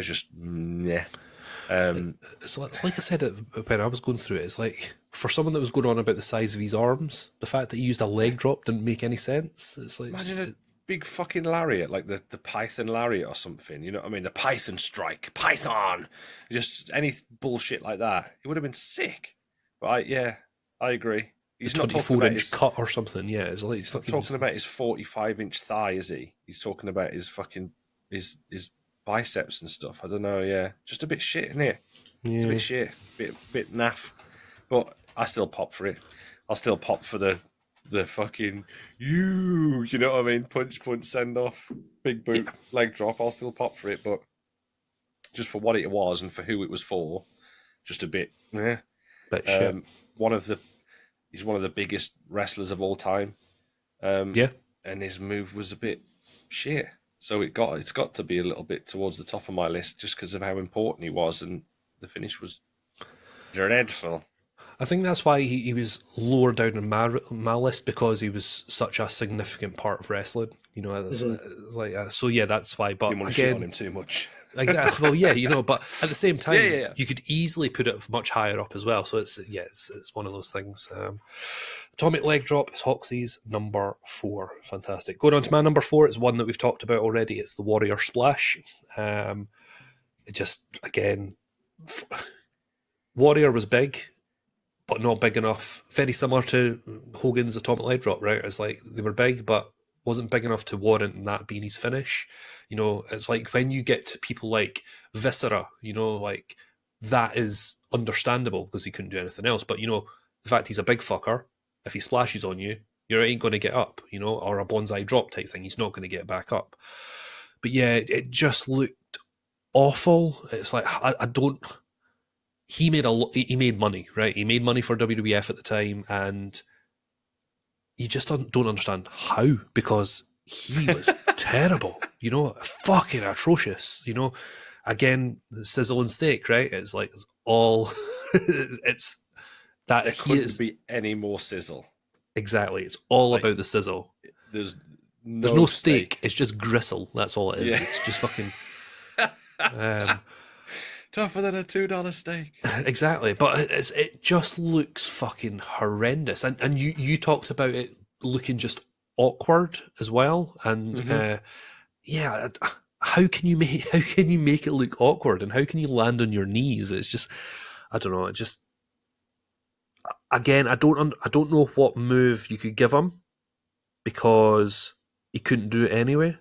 If he can't get a splash right, he's not going to get a fucking jackknife Yeah. power bomb right. He's not going to get a Yeah. fucking, you know what I Yeah. mean? So it's like, you know, it just doesn't make sense. But yeah, Warrior Splash, fucking trash. We've already talked about it. I'm not going to go on any further. It's just get in the bin, as you say, Yes. Hoxie. Get in the Get fucking in bin. the fucking bin. Yep. Number 3 for me is, again, it's something that's already been mentioned. It's the Playmaker from MVP. Mm-hmm. Again, can't really add much more onto it. It looks terrible. There doesn't seem to be any impact. It looks awkward as hell, and I'm not putting it in the same bracket, right? But in terms of awkward looking finishing maneuvers, right? You've got the Playmaker, you've got Sister Abigail, and you've got the Crossroads, right? They all look really, really awkward. But with Sister Abigail and the Crossroads, there's impact. Yeah. You know, with the Playmaker, there's nothing. It actually looks like it hurts MVP more than it More. does Yes. the Yep. person he's delivering it to. You know, which is, it's incredible. It's an absolute mindfuck. And again, he won like the US, was it the US Open? I think it was the US title he won with that particular move, or was it the European title at that time?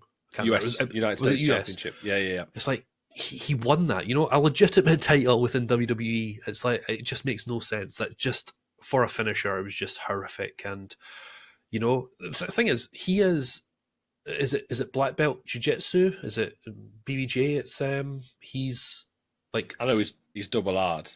he's proper hard. And it's like, again, why not like a Steve Blackman type kick type finish, you know, for an MVP? It just doesn't make any sense. Yeah, Playmaker for me, just really, really terrible finisher. Doesn't look like there's any impact on it. Not believable that someone's going to be out for 3. It's just, yeah, had to be on my list at some place, and that's why it's my number 3. Yep. Obviously, we spoke about it earlier. Yeah. Dog shit. It's a Mm-hmm. dog shit move.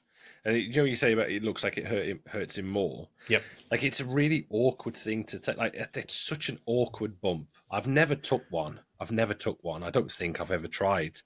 But you're just looking at the bump. You can see, like, to get that timing really right is really hard. It's like really Yep. awkward to do. And yeah, it just he would get pissed off at people when they wouldn't take it right. It's like, oh, fucking hell, it's not easy, and maybe do something better. You know, he changed it, didn't he? Don't be shit. Like a kick or something. He started doing a kick or something later on, didn't he? But yeah, dog shit, Playmaker. Get in the bin. Approaching the business end now, Hoxie, you're number 3. My number 3 is the Superman punch, but a very specific person's Superman punch. Ooh. Which I'm sure you can probably gather, or people who are listening who can gather. It's Orange Cassidy's Superman punch. I can't explain to you. I've had discussions about Orange Cassidy with lots and lots and lots of people over the years. I can't explain to you how bad this guy is. I don't get it. It's quote unquote cult of personality, maybe. I just do not get it. I do not get it. This scrawny, fucking skinny, wet wipe piece of shit who fucking couldn't fight his way out of a fucking wet paper bag. Probably still lives at his mum's house at fucking nearly 40 or whatever, running around thinking he's double hard, like punching people. Like the Superman punch is a legit thing. We've seen it in MMA. It's stopped fights in MMA. You know what I mean? It's knocked people out. Roman Reigns does this in the WWE. He's like 6 foot fucking 8 or whatever. I mean, 6'5", 6'6", 240, 250. It looks sick. Like it looks good. He makes it mean something. And you get Orange Cassidy, who's half his size. He's probably 5'8", 5'9", no more than fucking 12 stone soaking wet. And he's running around knocking people out thinking he's double hard. It's awful. It's dreadful. Orange Cassidy is one of my least favorite wrestlers in the world. He's fucking Tony Khan's little play toy. He is the top of the shelf play toy for Tony Khan. He's his little boy. But the Superman punch is just, you think about who he's beaten in AEW. Like he beat Moxley with it. Now I know, once again, I don't like Moxley, but if you've got a Moxley and you've got an Orange Cassidy, I know who's probably going to be coming out of that ring first. You know what I mean? Like in a shoot. So yeah, he's hit Jericho with it. You put Jericho in a vat of fucking mimosa, didn't he? He's beat guys like Pac with it. Like Pac's not the tallest of guys, but Pac is jacked to fuck, and he's from Newcastle, so he's instantly double hard. You know what I mean? So he's everybody who's anybody, and it's just I can't stand him. Cannot stand him. His character is absolutely amazing. His gimmick, he hasn't got a gimmick, and he doesn't promo, and he does his, like, how can that even be a thing? Like, he's perfect for the AEW crowd, isn't he? Like, just lazy fucking knob. Like, you know what I mean? Just like still living at his mum's house. I've heard that argument before. Orange Cassidy doesn't have a gimmick. Are you having a fucking joke? It's what are you talking about? His entire character is that gimmick. Is a gimmick. Yeah. It's like, it is a gimmick. That just shows the sort of the audience that are watching. It's just horrendous, man. Yeah, I agree with you. It's like, I don't like the Superman punch anyway. It's not one of my favorite moves. It's like Roman Reigns. Again, it's believable. Like you say, it's a bona fide move in like UFC, etc. But I don't know. It's like there are better moves that have transitioned from UFC to WWE. I just don't think the Superman punch is there. I think when you think of like Hell's Gate, the triangle choke, you've got like the Kimura clutch. You know, things like that. That's believable because they will legitimately fuck you up. With Superman punch, if you don't get the technique right, you don't get the timing right, and you don't have the right body shape for it, it looks fucking atrocious. You know, Roman Reigns will get away with it because he's got the whole. He's a big fucker. You know, that's believable. If he punches you with that sort of ferocity, then there is a good chance he's going to get knocked out. But an Orange Cassidy just makes no sense whatsoever. It's like, just fucking, yeah, I agree with you 100%. Not on my list, but yeah, I'll definitely give you that. Every time he comes on the screen, I'm gutted that they've got Jane as their entrance theme, because I fucking love that song. I love that Jefferson Starship song. I think it's fucking brilliant. And now it's turned me off a little bit because they use it as their entrance theme. Yeah. Get in the sea. Vile. Punch Orange Cassidy. Yeah, go away. Great shout. Bye. Absolutely great shout. And Mr. Hawks, your number 2. My number 2. Now, I was really torn between these. And I thought about it and thought about it and thought about it. I thought, do you know what? For the for the size of the move, if you know what I mean, for the importance of the move, I had to go and put my number one as number one. So this just de facto dropped to number two. It is the Great Khali's chop, Yep. head chop thing. Oh God, like I don't want to be really, really bad to the Great Khali because he did what he did, right? When you're that big and that size, if someone comes calling and offers you a load of money to do what you need to do, then you're going to do it, aren't you? Yep. He wasn't a, you know what I mean? He was in India, like he was a police officer, I think, wasn't he? In India when he got the phone call or whatever. And it's like, if I can go to America and make a load of money, or be a police officer in India, I know what I'm going to do.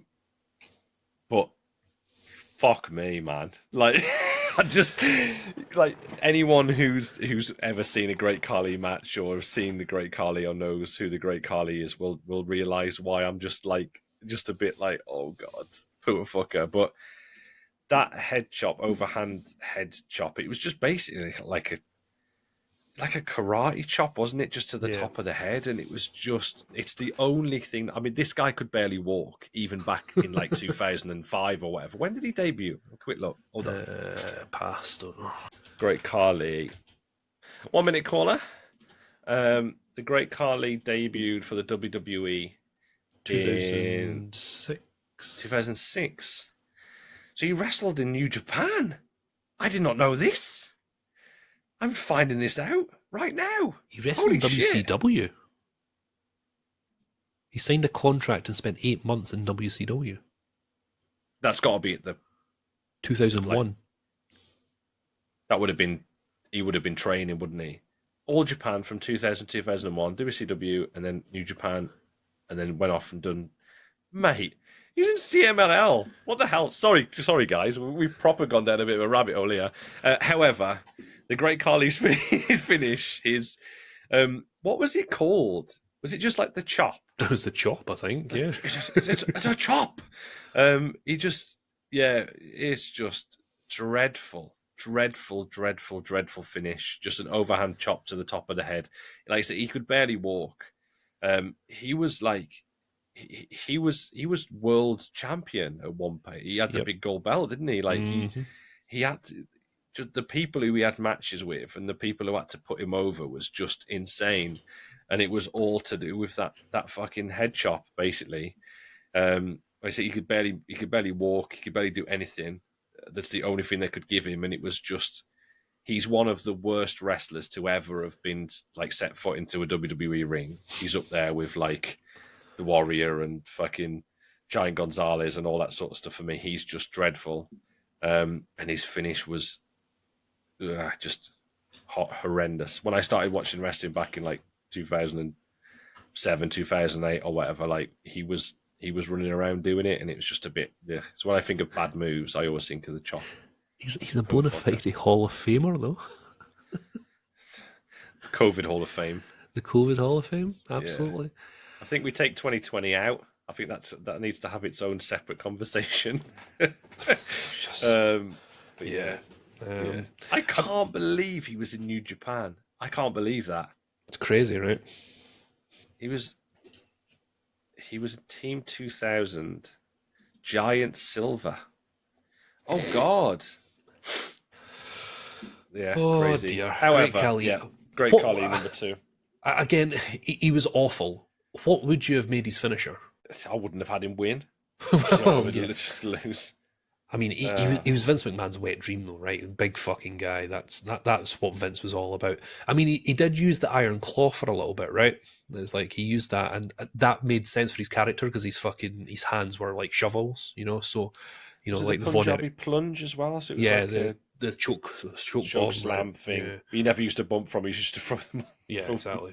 Well, it was a double choke slam, right? It was like a bomb, but yeah, like the claw, like the Von Erich's claw type thing. That made sense for his character, and it looked good. Like the other guy could sell the shit out of it, whereas the chop just looked fucking horrendous. The chop was going to be on my list, but ironically, I chopped and changed my list. So there you go. Yeah. Fair dues. I can't really add anything onto that, Hawks. Yeah, I agree with you 100%. Yeah. If it was a list of 15, it would certainly be on my list. Yeah, there we go. There we go. Okay, my number 2 is, again, it's one that we have discussed already. It is the Cobra, Mr. Santino Marella. As I said during your section, I'm not going to spend long on this at all. I love Santino as one of the comedic wrestlers. I think he was brilliant for the time. You know, the Miracle in Milan was amazing, and then he came and became this fucking comedy character.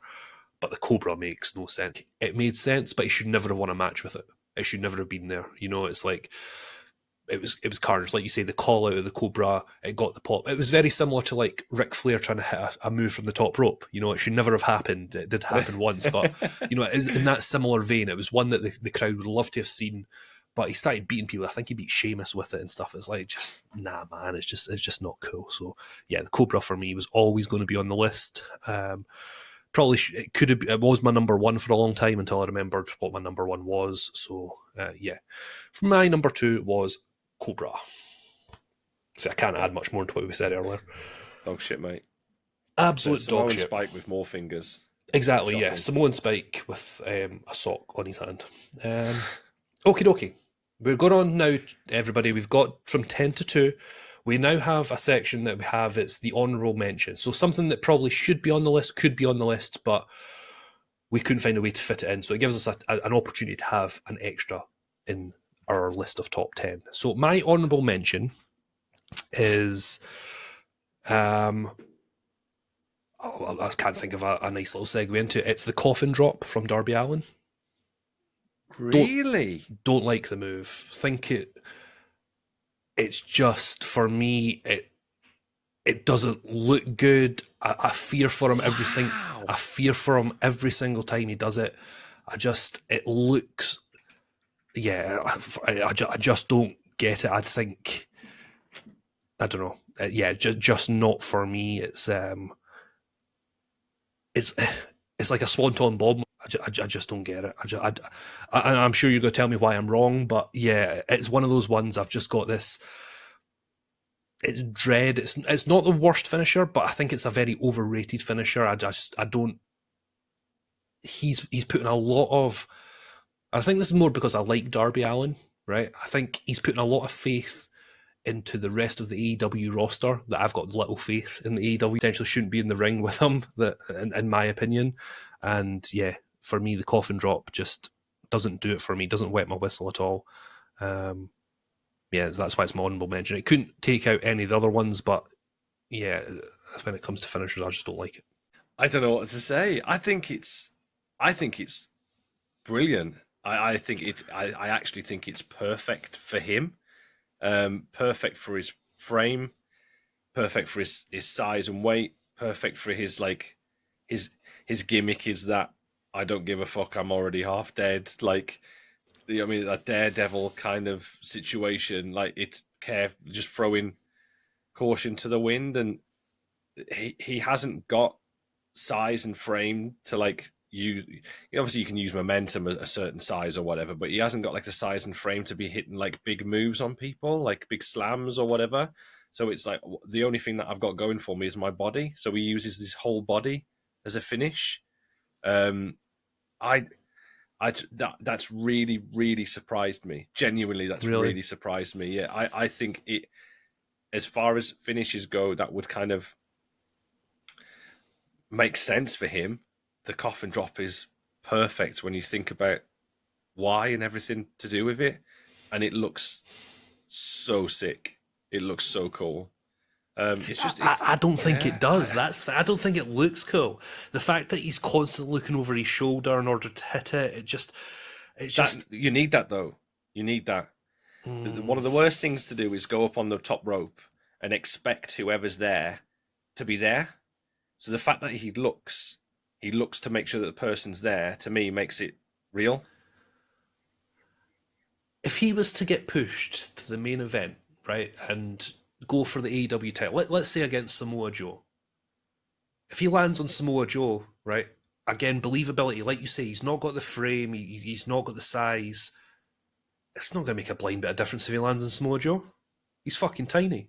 You know what I mean? That's all he's got. The thing is, like, for the match, it wouldn't be that wouldn't it would be the finish of a culmination of the whole of the match. It wouldn't be like a stunner where you can, or an RKO where it's like hit out of nowhere, and it would be, that to that point you would get to that point, and that would be, oh my god, the nail in the coffin sort of thing. Like that's the thing. Like he would probably have to hit a couple, or he would need to hit it in a certain way on a Samoa Joe. Like he's done stuff before where he's hit it through stuff or from stuff or on stuff or whatever. And Mate, right I'll there, tell you what I'm going to do. Right there, though, right? What you've just said there, he would need to hit 2 or 3. For me, that's not a finisher then. Yeah. Okay. You know what I mean? It's a case of... I think it's... I understand what you're saying. In 2024, I don't think a finish is a finish anyway. Well, yeah, you're absolutely right. I understand what you're saying from this whole psychology type side of it. I totally get it for his character. But for me, a finisher is, when you hit it once, that should be at 1, 2, 3. Right? It's done. And the fact that justification there of, you would need to hit it 2 or 3 times in order to get over the line, or you would need to do it in a certain way, like, I don't know, through fucking 12 tables that are on fire or something. For me, that's it might just be me, and I might be totally out of line, and our fucking dedicated listeners will tell me otherwise. But yeah, for me, I just don't get it, and that's the joy of wrestling, right? It's like sometimes we just don't get it. I can't believe this is on your list. Like I'm absolutely fascinated as to why this is on there. Like it's for him. For him, it's the perfect finish for him, for me. I just think it makes all of the sense. I'll tell you what I'm going to do. I'm speaking to you right now, and I've been watching a compilation of this. I'm going to send this to you on Discord so you can have a fucking look. I'm going to send it to you now on Discord. Where are you? It's like lots and lots and lots of them. When you see all these put together and you see some of the shit that he's doing now, they are insane. That they're insane. The different ways he's hitting them and the height he's getting on. He's like hitting people standing like outside of the ring. He's hitting people from like, he's bounced on the ring and jumped up onto a fucking like a girder on the ceiling and then dropped on people. Like it's fucking sick. It's so cool. So I'm watching this just now, and yeah, it does look cool, but he hasn't delivered that in AEW. I didn't know Darby Allin before he started AEW, right? I'll hold my hands up there. So I knew him from Evolve, right? Okay, from Evolve, the feud he had with Thingy Page. Fuck's sake, the fifth Page. What's his fucking name? Yeah, they done like the body bag spots and all that sort of stuff. They done all that in Evolve before. But yeah, like. Mate, I think in terms of what he does, I think it's like the perfect thing. It's okay. So well, cool. I'll change my answer then. The coffin drop in AEW. I don't think. There you go. Right. So I'm looking at this Darby Allin's coffin drop collection, and yeah, it looks sick as fuck there. But if we're going very specific, then it's Darby Allin in AEW. The AEW version of Darby Allin. That more acceptable Which I for you? still think he's hit some fucking cool ones. But there we go. We agree. Agree to disagree. I hate that term, but there we had the discussion. I've considered my answer. I still think it's not a great finish, but looking at some of these, it's quite cool. He's in a fucking trash can and he's doing it in the trash can. We've seen that in AEW. We've seen ones that he's hit on tables and stuff and chairs and that. That's because it's garbage. Yeah. So anyway, my honourable mention is the coffin drop from Darby Allin, and I do like Darby Allin. I just want to preface that. Just want to say. Darby Allin is really, really good. I just don't like his finish. That's by the by. Cool. Your honourable mention, Mr. Hawks. My honourable mention is the crossface chicken wing. Fucking, I hate Bob Backlund so much. I just hate that move. I just think, I know people will say, well, it's legit if it's put on and stuff. It's like, yeah. But as far as submission moves go, you ain't exactly tied up like a pretzel. You know what I mean? Yeah. And it just looks doggo. It looks dog shit. There's the match with him and Brett with the towel throwing thing that they did, and Brett was in it for about 3 weeks, and it's just like, like it's just shit. And Bob Backlund, I hated him. I hated him so much. He was just weird. such a weird character or a weird person, just very, very odd. Like, he used to make people recite all the presidents before he'd give them a fucking autograph and stuff. That's nonce behaviour in my view. But there we go. Cut that out. Timestamp. Allegedly, yeah. But I'm yeah, not cutting that. That's fucking funny. But yeah, like the crossface chicken wing, it was just a doggo move. Shit, hated it. Mainly for that bit in the 90s when he sort of won the belt with it and stuff. It was just shit. Yucky. Mm-hmm. So yeah, honourable mention, crossface chicken wing. I can't really add much to it. I didn't like him. I didn't like the move. Yeah, really. I wasn't a fan. I wasn't a fan of Bob the Backlund. He was not very good at all. Okie dokie, listeners. We have got almost to the end of the list. What we'll do now is we'll do a quick run through of our 10 to 2, including 10 to honourable mention. Really. Do you want to go first, Hoxie? You go first, mate. Okay, me go first. So my number 10 was WMD, The Big Show Knockout Punch. Number 9 was Starship Pain from John Morrison. Number 8 was the Atomic Leg Drop from the Immortal Hulk Hogan. Number 7 was the Scissor Kick from Booker T. Number 6 was the Samoan Spike from Umaga. Number stuck on a spike. Put my foot on a spike. Number 5 was the People's Elbow from The Great One. Number 4 was the Warrior Splash from The Ultimate Warrior. Number 3 was the Playmaker from MVP. Number 2 was the Cobra from Santino Marella. And my honourable mention is the Coffin Drop from AEW, Darby Allin. My number 10 is the Camel Clutch. Number 9, the Cobra. Number 8, the Bonsai Drop. Number 7, the Playmaker. Number 6, the Warrior Splash. Number 5, the BTE Trigger. Number 4, Hogan's Leg Drop. Number 3, the Orange Cassidy Superman Punch. Number 2, Great Khali's Head Chop. And my honourable mention was the Crossface Chicken Wing. Yeah. Okay, we're down to the final one, Hoxie. You're number 1 of the worst finisher in wrestling. My number 1, we've already spoke about it. It's the People's Elbow.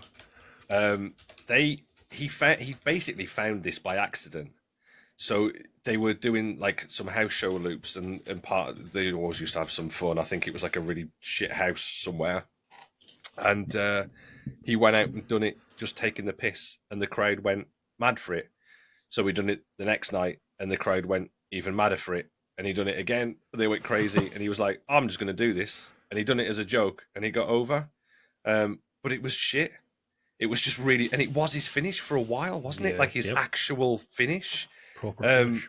That, like you say, he stood there, spent 20 seconds peeling his elbow pad off, running and jumping over them twice, standing there doing his little gimmick, and then dropping an elbow on someone. It just move, get up, move out the way. Like it was shit. There's only one he ever hit, and I think it might have been the British Bulldog he hit it on. Do you know when he had his dress shoes on and he slid? Yeah. It's the only one I've seen of that elbow drop on a foot. That was cool as fuck. But it wasn't one that he was hitting in a match. It was like a run-in or whatever, wasn't it? Or a promo or something. He was the special referee, was he not? He was in a black shirt. I don't know if he was a ref. I'm not sure. He was in dress shoes, mate, so I don't think he'd be reffing in dress shoes, right? That's The Rock. Oh, I don't. Mate, very good fuck he wants. Very well made. Exactly. Yeah, you can do what the fuck he wants. But yeah, I'm like, it was just awful. And he became one of the biggest names in wrestling then and now. Like he's just fucking bought into the TKO group. He's going to wrestle at WrestleMania 40 for fuck's sake. And that was his finish for like 2 years or whatever. Come on. Oh, I watch it now, and it's good fun when he does it as for a nostalgia pop now. But when you watch some of the matches back in the day, and there were serious matches, and he was winning those serious matches with that, it's just shit. It's so bad. People's Elbow. It's like when we mentioned about this, I was like, that's number 1. Without really thinking about it, it's a little bit like last week with the Stunner. Yeah. Like being number 1, it was like the first thing. Like, oh yeah, well surely that's it. And yeah, for all the reasons above, like for him to make all of that money and be that much of a star with that shit of a finish for so long. I mean, fair play to him. Just shows you how good he was, right?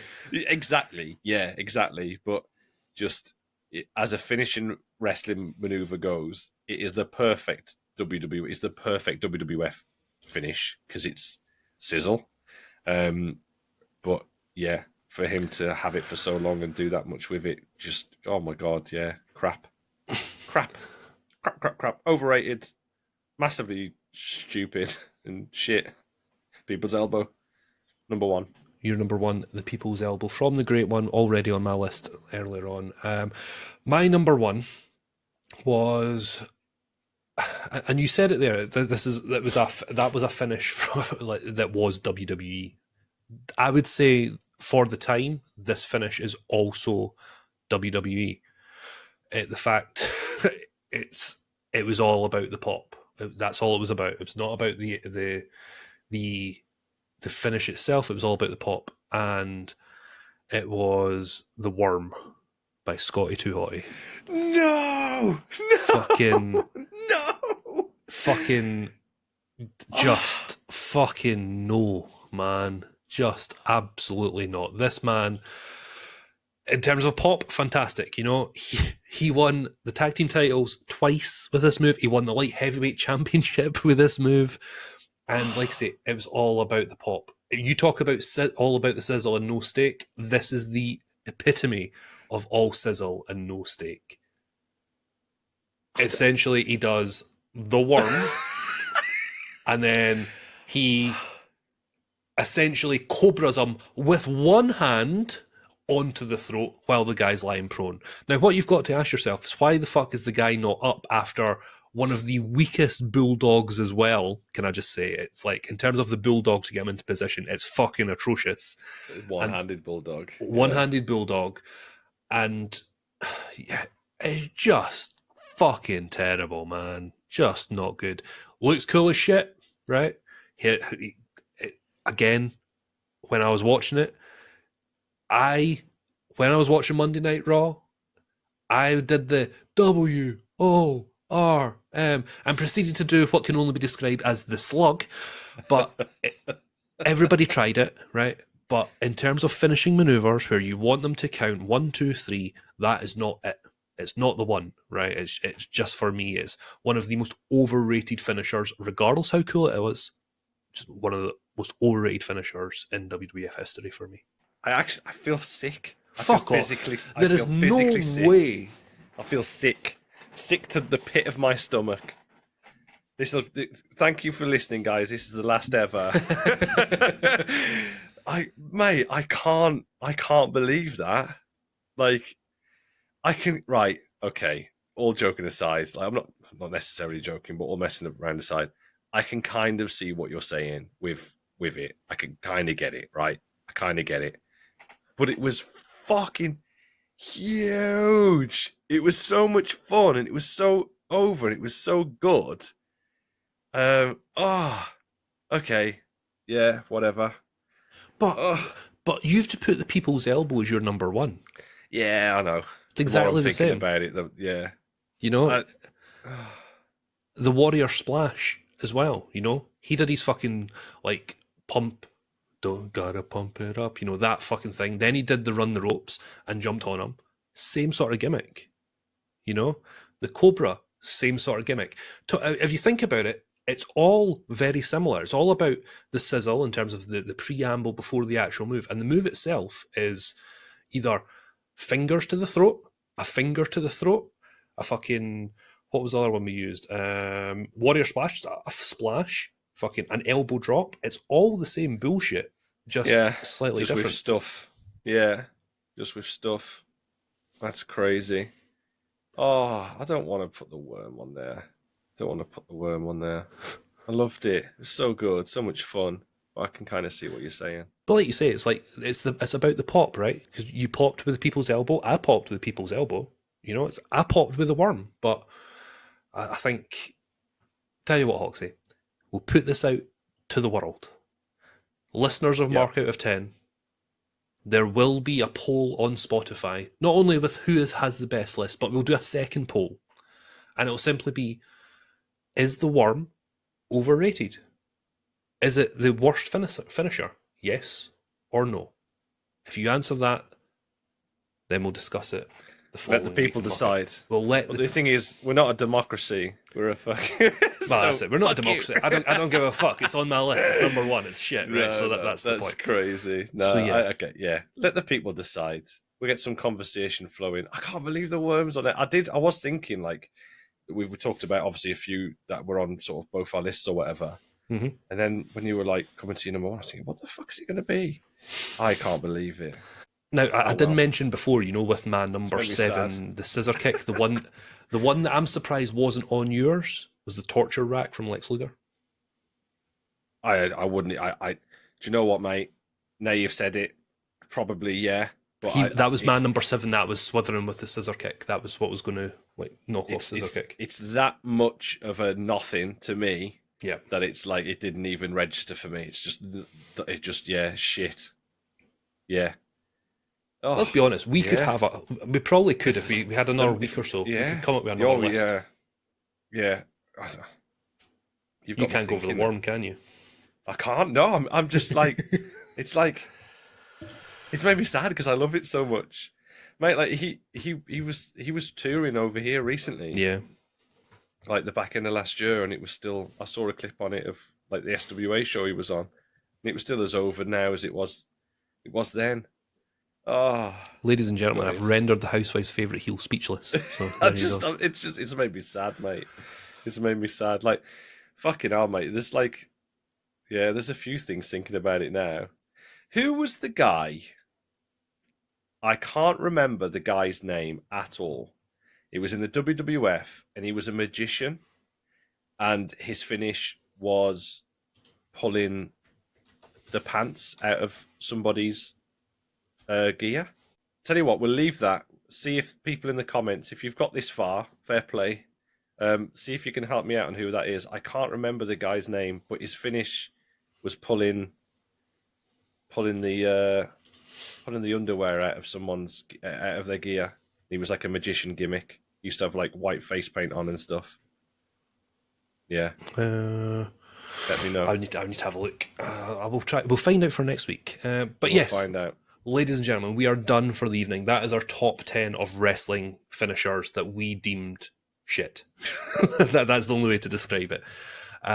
If you like them, if you disagree, if you agree, let us know what your lists are. Same old thing, wrestlemark10@gmail.com, at @mark_out of 10 on Twitter. You can comment on our YouTube channel.